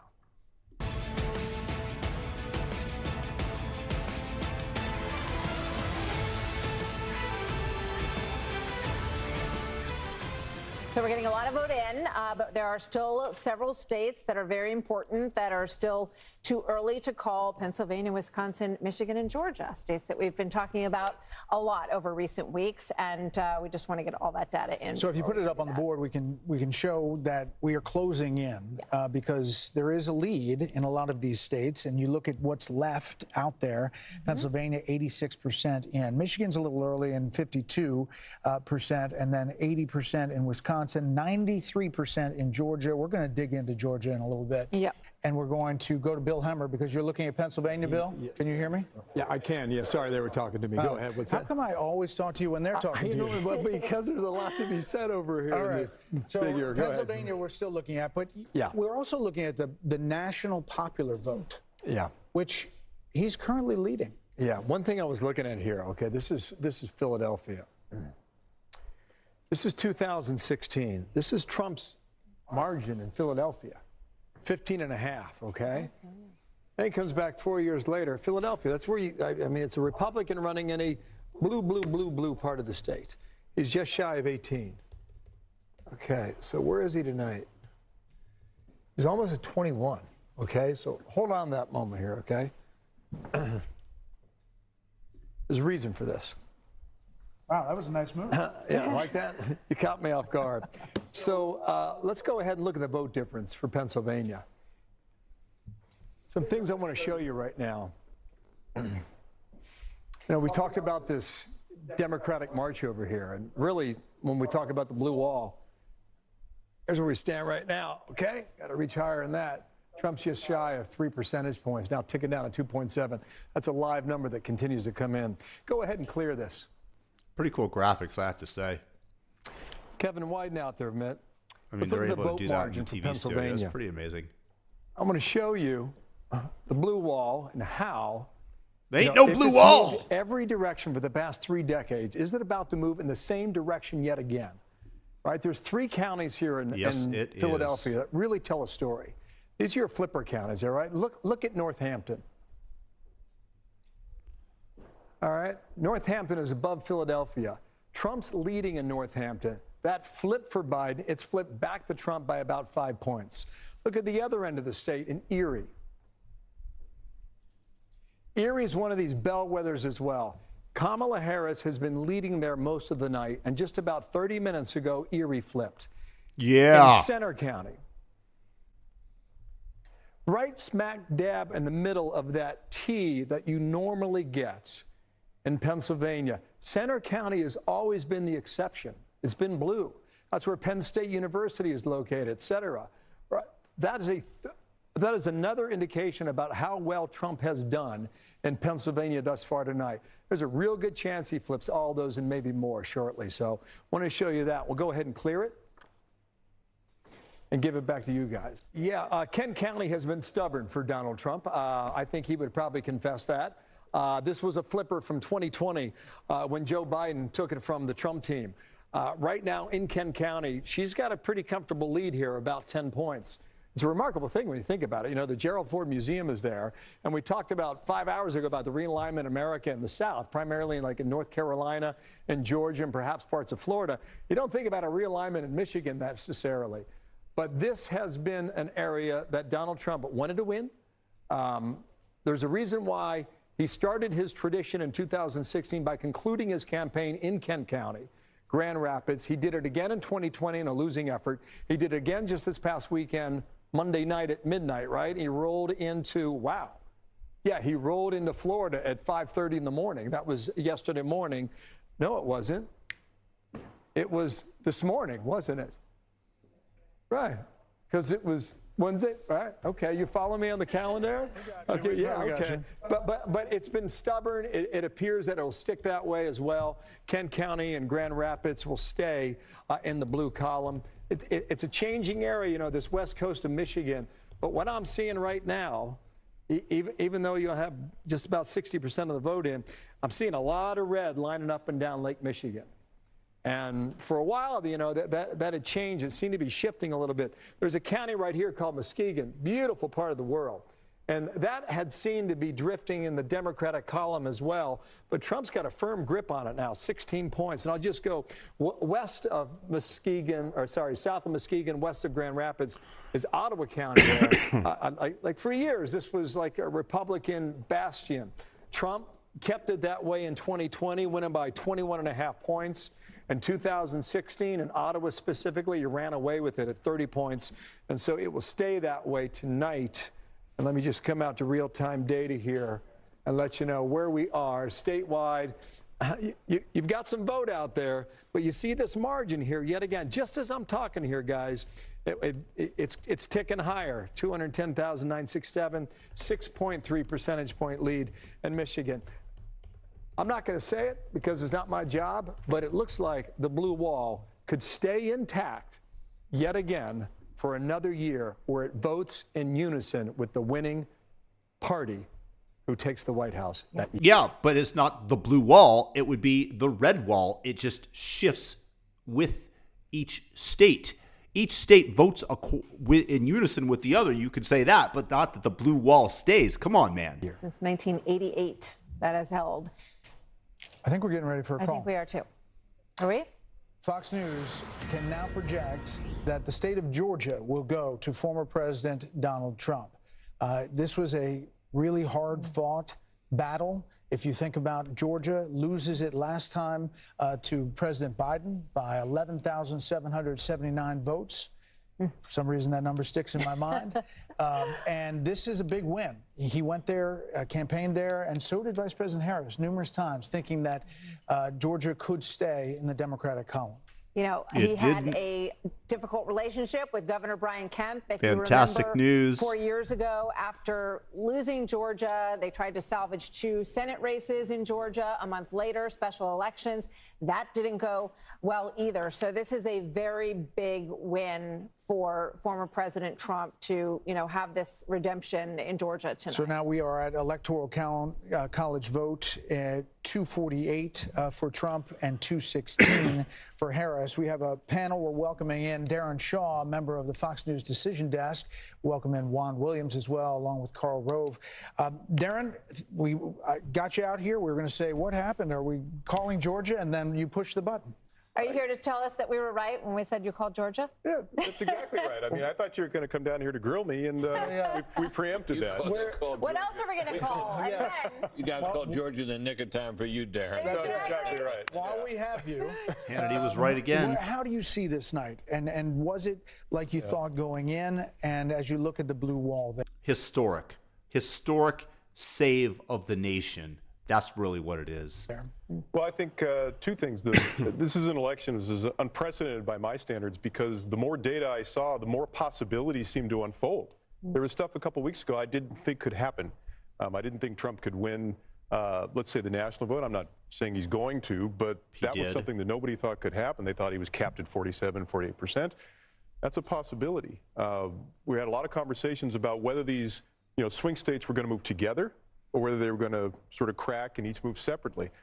There's a possibility tonight that, I didn't think this would happen earlier in the afternoon, but that he could sweep all of them. That's not a prediction, but it's something that's within the realm of possibility with the data we've seen. You're saying blue wall turns into a red wall? It's possible. And that wasn't something anybody was talking about. People talked about Michigan, in particular, as being the toughest state for Trump to crack. By the way, I bet on Trump winning the popular vote, as well as sweeping all 7 battleground states. I won a tidy bit of cash upon those predictions. Now, Bill's shown the data recently. We've been looking at it for hours. Michigan's looking very difficult for her right now. All these toss-up states had been within a point or two. So is there any way to look at what you see now and say this could be a win in a larger percentage than that? I mean, a lot of these states are still close, but... Right. What we're looking at right now, we have sort of model data, and we're looking to reach a certain level of statistical significance to make a call. We're also looking at what we call the outstanding vote. And so, for instance, in the case of Georgia, we were modeling about 835,000 outstanding votes. A lion's share of them were coming from suburban Atlanta. She needed to hit about 55, 56%. She was getting about 45%. And at a certain level, that becomes a statistical impossibility. The more data you get, the less room she has to actually grow or do better than she's been performing. And so that sort of triggered the call in Georgia. We're not quite there yet in the other states, but this may not be an election where we need to be here till Thursday or Friday. Right. No, and so it when they say go home, relax, you're saying maybe not yet. We'll see if they continue to count. Arizona and Nevada have been particularly stubborn about that. We understand in Nevada they don't allow any counting until the last vote has been cast, which is, we think, why we're getting basically nothing from Nevada so far. But Arizona, it's explain it. Coming in sort of droves. It's a close race there. Wisconsin and Michigan seems to be counting there at like 54, 55%. Wisconsin at 2 a.m. in 2020 had counted 99% of the votes. So we think there's a chance we might have enough data in Wisconsin, maybe Michigan. So we may have some resolution more quickly than we had thought. So in Pennsylvania, Sean talked about this earlier, the early vote and what that looked like and what she would have to do day of in Philadelphia and those counties right around there. Is it possible that that's still out there and it's possible to do? Well, it seems to be a probability diminishing by the hour. Good. I think this is something from the Georgia data, but we have also seen it in Pennsylvania. Young African-American men did not come home. Part of the African-American vote come back to the plantation, you mean? The Democrat plantation that enslaves them? Home to her. But a lot of it didn't, and there's a gender gap there. And the Georgia, I think, I have to run the numbers, and I'm not going to lay this at the feet of any demographic group in particular, but she really did seem to underachieve amongst African-American males, especially young African-American males. I mean, it just makes me think about Michelle Obama and Barack Obama, the former president, and the very strong appeals that they made. Michelle Obama said, don't let your husband or boyfriend's rage dictate your vote. President Obama talked about bringing out the brothers and scolding them. That does not seem to have been a strategy that worked. Darren, did the Fox News voter analysis track with what you saw with raw vote as you went around the states? Yes. There were a couple. What we're doing early on is we get this early vote from Indiana and Kentucky. It allows us to kind of figure out, is the FNVA performing consistent with the data? There were a couple states where Trump overperformed a bit. Florida was one. We were a little concerned that we might be overestimating Trump's performance in rural areas. But the more data we got, the more that didn't seem to be the case. It seemed like he was basically hitting what we thought he would hit. I mean, we've got the brain here. Did anybody else have a question for Darren? Brit? I'm curious about immigration and what you've seen in terms of how much that played into the votes in some of these states. Well, I think the one thing we can say is that it didn't repel people. In particular, there was some talk about the Hispanic vote coming home over the issue of immigration.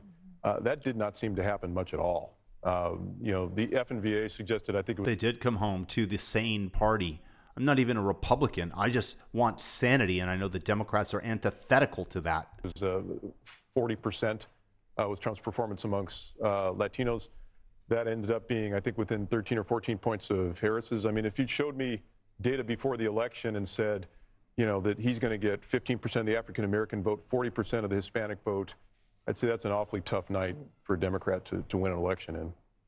There's some reporting that Trump has won Erie County, Pennsylvania. Is that square with anything you understand? I think it was on sort of a knife's edge. I don't know if Bill's got the latest data, but It was a moment ago here. It's part of her hope, right? Went back to the Trump team, and right now, currently, just to keep you guys up to date, he leads it by a point in 1.4, which is a little less than 2,000 raw votes. and it's 99% Left out. How much is Yeah. it's 99% in or 90? What did you say? 90, 99%. statewide 90%. Darren, I got a question for you. When you think about the blue wall in the upper Midwest, when we were at the convention in Milwaukee in July, it ended on a Thursday. On a Friday, we had that national computer glitch, and all the airports were shut down.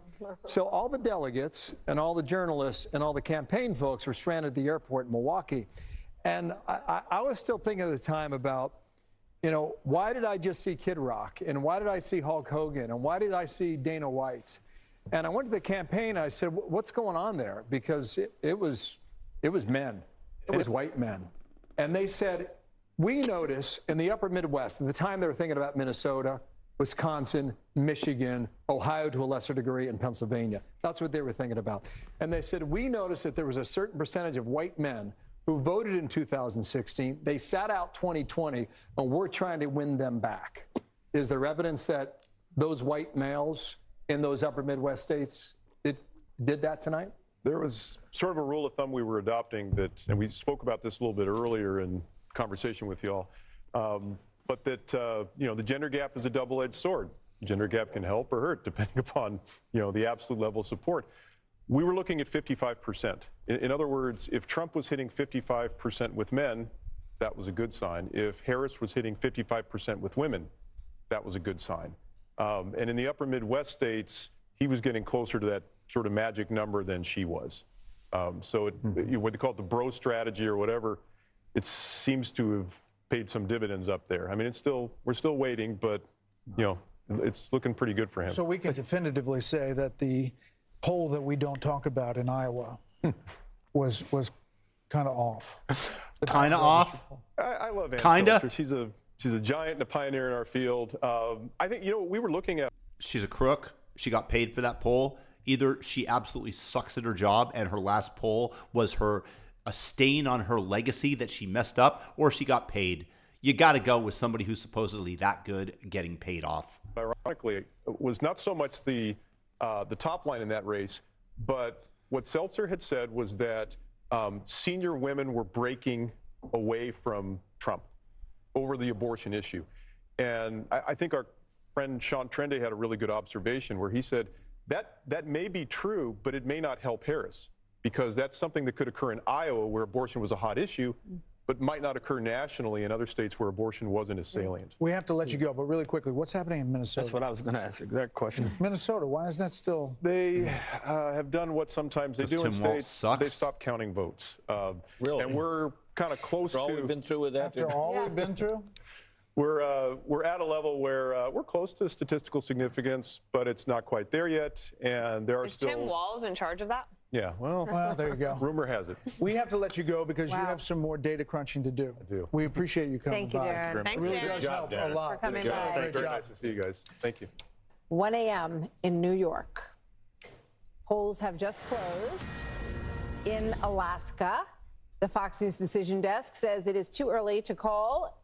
Trump has a lead in our Fox News voter analysis, so we will get you back to Alaska when we have a little more data to report there. And there you see 248 to 216, the Electoral College map. We are waiting on the blue wall, which could be a red wall. You just heard from Red Darren wall, Shaw. red, I think red, that red.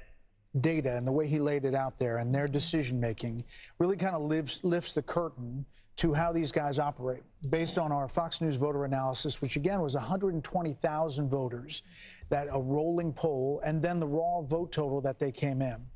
So let's go to Bill and see, what are you cooking up over there, Bill? I was just looking at New York. We heard so much about MSG and the insult comic about the Puerto Rican joke.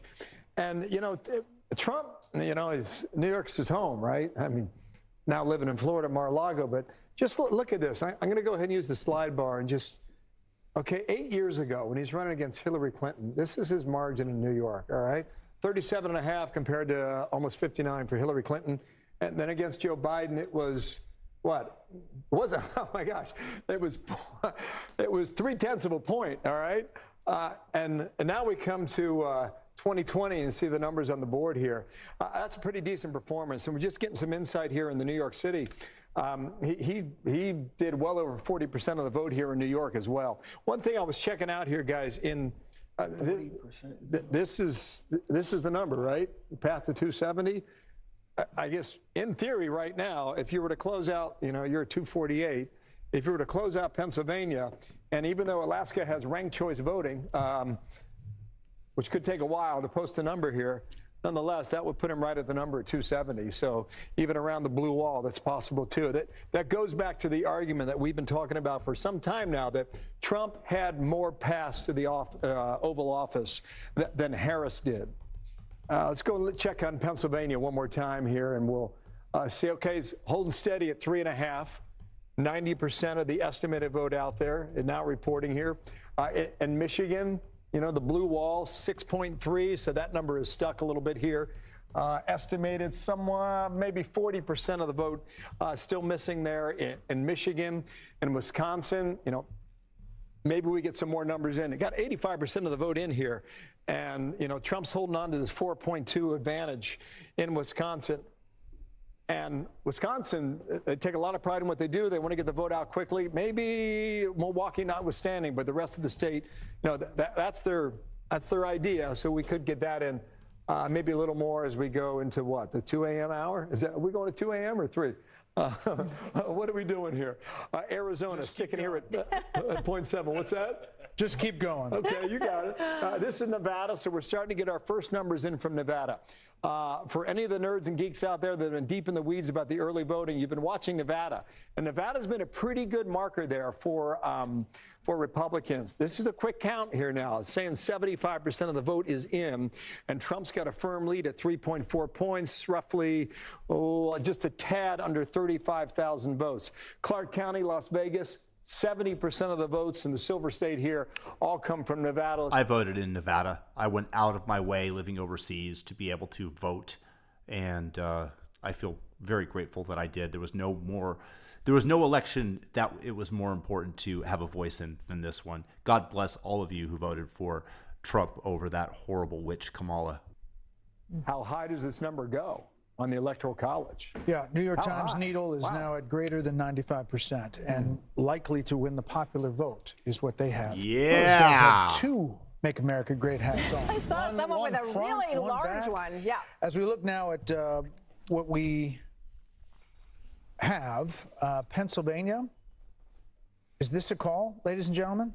Yeah, Donald Trump won Pennsylvania. Thumb up the video if you're still watching and you like that. Former President Donald J. Trump will win the state of Pennsylvania, and thereby he is on his way to becoming the 47th president of the United States.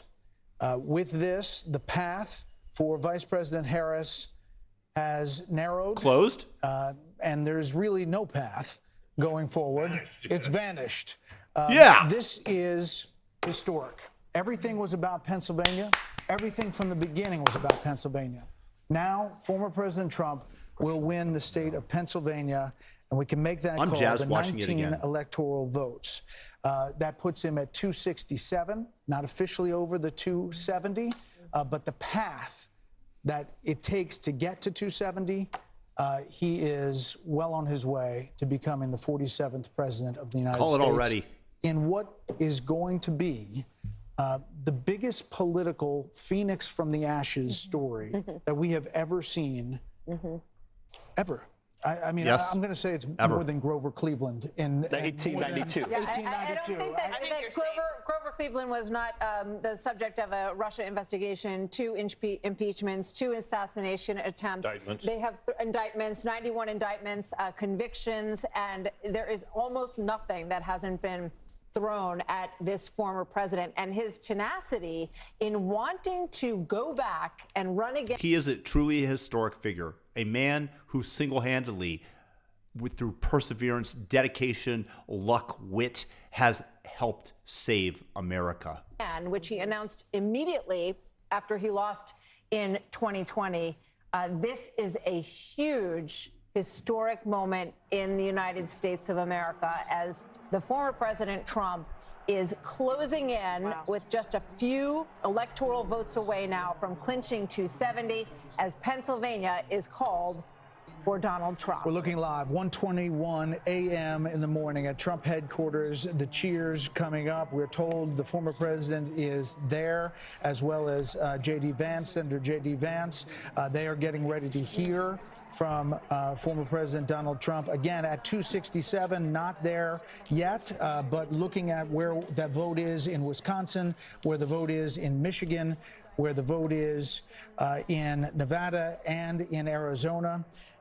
There is no path, Brit Hume, for Vice President Harris, and just 30,000 feet. What this means. So listen, he's going to get there because Alaska is going to be Republican, but we're not done as far as calling states. There could be even more states that go Trump's way. This could be a massive landslide just by what we're looking at in the polls. Fox News Decision Desk count now project, though, Vice President Harris will win Minnesota, and her running mate Tim Walz serves as the state's governor there. That takes it up to 267 to 226. But again, Donald J. Trump will be the 47th president of the United States. More Democracy 24 special coverage next. Yeah, well, young voters can sniff out a fraud. They can sniff out somebody who's chameleon-like. She changes her position according to the prevailing winds. They didn't like that. Many across the country, young students said, for me, a red line also is mass atrocities, is collective punishment, is what I see going on in the Middle East, and I see us as complicit in. And so they, were saying, I'm not just that enthusiastic. Yeah. And I'm not going to get out. I got 15 seconds for you, Steve. I just think when I see this unfold, Trace, it is just a massive victory. Oh, we got to jump back. Sense. Sorry, guys, back to you. We got Trump coming out. Trace, thank you. The Fox News Decision Desk can now officially project that Donald Trump will become the 47th president of the United States. The former president's comeback will be complete with a win in Wisconsin, a state that he narrowly lost 4 years ago. He is now the second president in U.S. history to win non-consecutive terms. The first was Grover Cleveland in the late 1800s. Senator J.D. Vance will become the 50th vice president of the United States. Voters express deep frustration with the Biden administration, and former President Trump and the future President Trump overperformed in urban areas, particularly with men, proving that the strategy that they doubled and tripled down on over the course of the last few months absolutely succeeded and brought him back to the White House. 47th president of the United States. Former President Trump now defeats Vice President Kamala Harris, who entered this race just over 100 days ago. And for Democrats, they were projecting the possibility of running the table with battleground states. David Plotz of the Democratic campaign, of Harris campaign, suggested that's the best joke a Democrat has told in a long time. That just yesterday. Now it is possible that Donald Trump runs the table with these states and builds on a big landslide electoral win. We don't know where the popular vote is going to finish out, but we do know that he will be going back to the White House, and with him, Brit Hume, will be a lot of changes because he will have been there once and will know what he wants to do. Well, I want to say a couple of things. One is this journey has been absolutely amazing from covering this race from the beginning. Think about all the things that happened, all of the bumps along the road, the debate June 27th, a candidate that gets 2 assassination attempts, a new nominee, all that we followed. It's been a joy covering it with you, but we have so many people at Fox behind the scenes that put all of this on, that make all of this happen. And there's just a cast of thousands. So thank you to, there we go. There we go. Wave of the control room. Very nice. We have an amazing team of people, super supportive group, fantastic leadership here at Fox, and we're grateful to all of you who made this happen. Last Saturday we had a rehearsal. There was 100 people in this room, so we're grateful to them for making it look easy out here, and I'm grateful to you. It has always been a joy to be by your side on these journeys, and thank you all at home for standing with us and for sharing this incredible election process with us. You know, Bill Hemmer is off the board currently, but He'll be back could not- very soon. I think he's going to be back in just a few hours, but he did tremendous work going through all of those numbers. We didn't actually think we were going to have a call tonight. We thought that this might extend just when we first got our poll numbers, the Fox News voter analysis. But the fact that this is all coming to an end, trust us, the commercials will come to an end. The text messages will come to an end. But there's going to be a lot of digesting what happened tonight, which was history. This was history. And don't forget where Finally, you were a celebratory. tonight. I think a lot of the American people, Man. people I spoke with said, I just want there to be a decisive outcome. And I think that is a gift to the country. And I hope that we can all wake up in the morning and be and move forward with our great country. Thank you for joining us for Democracy 24 election night coverage. Trace Gallagher picks it up from here. Good night, everybody. Good morning. Good morning. So we mentioned a moment ago we haven't called 3 states as the reason for that, Alaska notwithstanding here. This is Michigan, okay? You've got a raw vote total of 91,000. Wayne is the biggest county outstanding, but you've got a lot of the vote in here now, just about 10% still out there. I don't know if she can catch him in Michigan. Let's say she can't. Same for Arizona. So where does that take us? Let me go ahead and do the path of 270 that we're doing late at night. Dana, I just think right now there's a really good chance once Alaska chips in here, Michigan stays the way it is, Arizona stays the way it is, Nevada stays the way it is. You're at 312. Right. That's an electoral landslide, as they say. Yeah, landslide. For Trump to have this. You think about the number of people who consider him a divisive political leader. You get an electoral landslide, you win the national vote in all likelihood, you win more blacks and more Hispanics, and that enables you to govern more effectively once you go back to D.C. on the 20th of January. Well, all right, Maddie, thank you very much. It should be interesting. And now they're going to add somebody else to the mix. It's going to be Tim Sheehy. Was up by about 9 points most of the morning. Montana was a little slow reporting, but he's going to be uncatchable for John Tester. He is now out. He was a John Tester guy. 3 terms. He was in 3 terms, red state, made redder by Donald Trump, and would actually act like a moderate. But it was Joe Manchin and Senator Sinema would be the one taking the hatchets from her own side. He would never stand up and do anything. Final day. Go ahead, Nancy. See on that graphic it says too soon to call. We are calling it. We just found out just now, so that's why that graphic is not right. In the final day, he wanted to link himself to Donald Trump, but it looks like the voters didn't buy it at all, and that puts the Republicans with a 52-seat majority. That's right. And so he won by about 8 points in Wisconsin. Currently, the Democrat Baldwin is up by less than 1.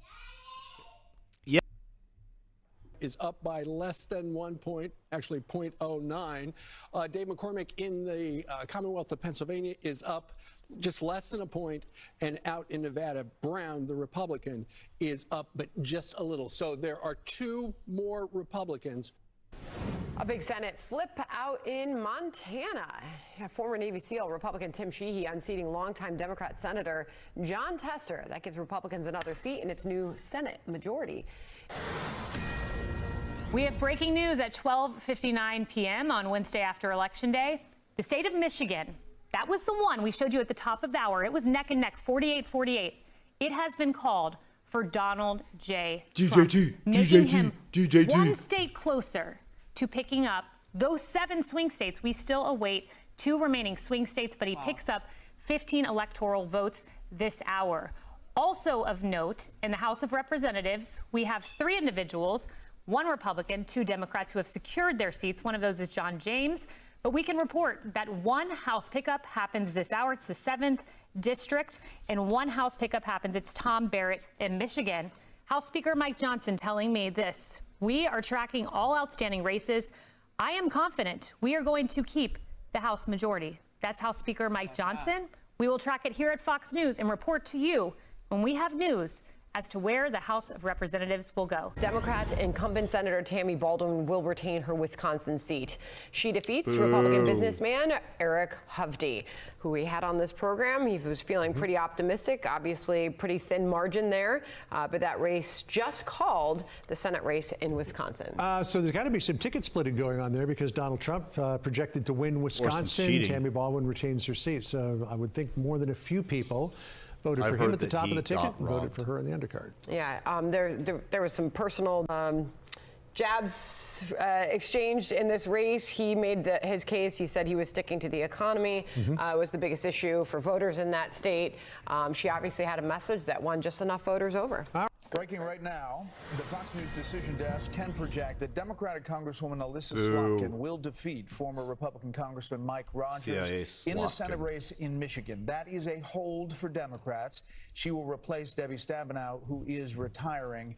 That was a close race, and Rogers thought that he was closing in for some time last night, was in the lead, but the vote has turned over, and now we are calling that race. President-elect Trump getting congratulations from world leaders. Republicans will take control of the Senate come January, but it wasn't a clean sweep. Democrats managed to keep a hold of a few battleground seats like in Wisconsin and Michigan, but wow, that Michigan race was close. As for the House, the vote totals are still rolling in. So let's check in with senior congressional correspondent Chad Pergram. He has the latest on these results. Hi, Chad. Dana, good morning. There are still close races yet to be called in Alaska, Arizona, and Washington. The strength of former President Trump sidelined two Democrats in Pennsylvania.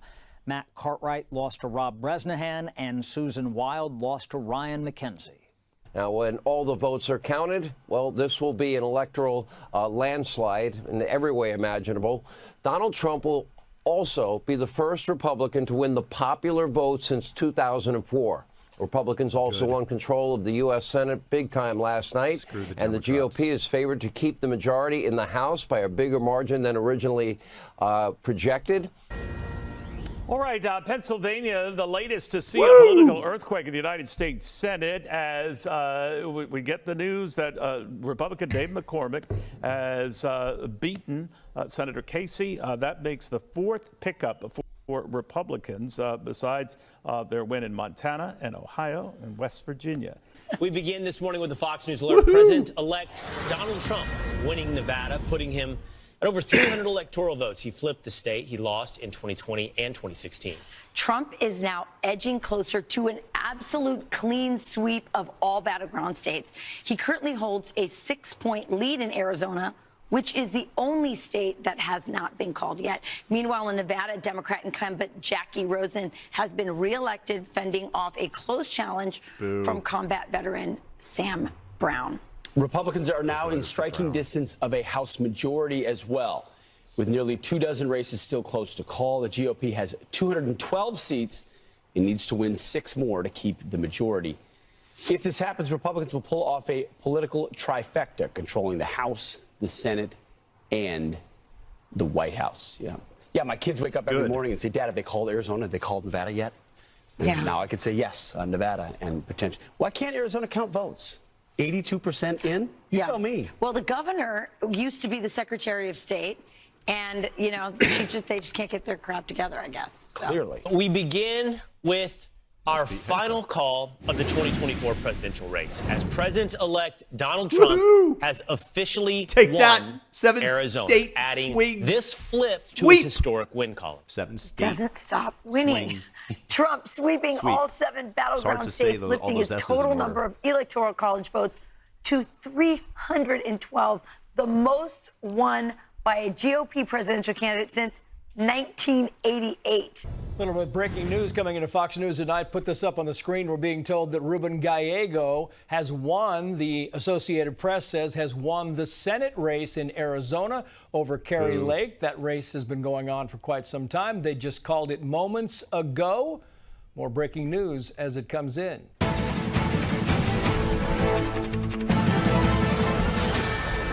And breaking tonight, a Republican trifecta. The Fox News decision desk now projecting Republicans will maintain control of the House. We'll have much more on this in moments. Well, I have to say that it was nice to finally get a celebratory mood from the cognoscenti at a mainstream network that was covering the election. And goodness gracious, thank God that the witch, the clown, did not win the election. She's just a terrible person, a lush drunk who can't even complete a sentence. And you were going to bring her into the Oval Office, and almost 50% of the country voted for her, which just shows you how polarized we are and how unmeritocratic we view the world rather than through merit, as I said, rather through a tribal lens. So thank goodness that Donald Trump won. And if you watched all the way through, make sure to thumb up the video and leave me a comment with your thoughts below. Peace.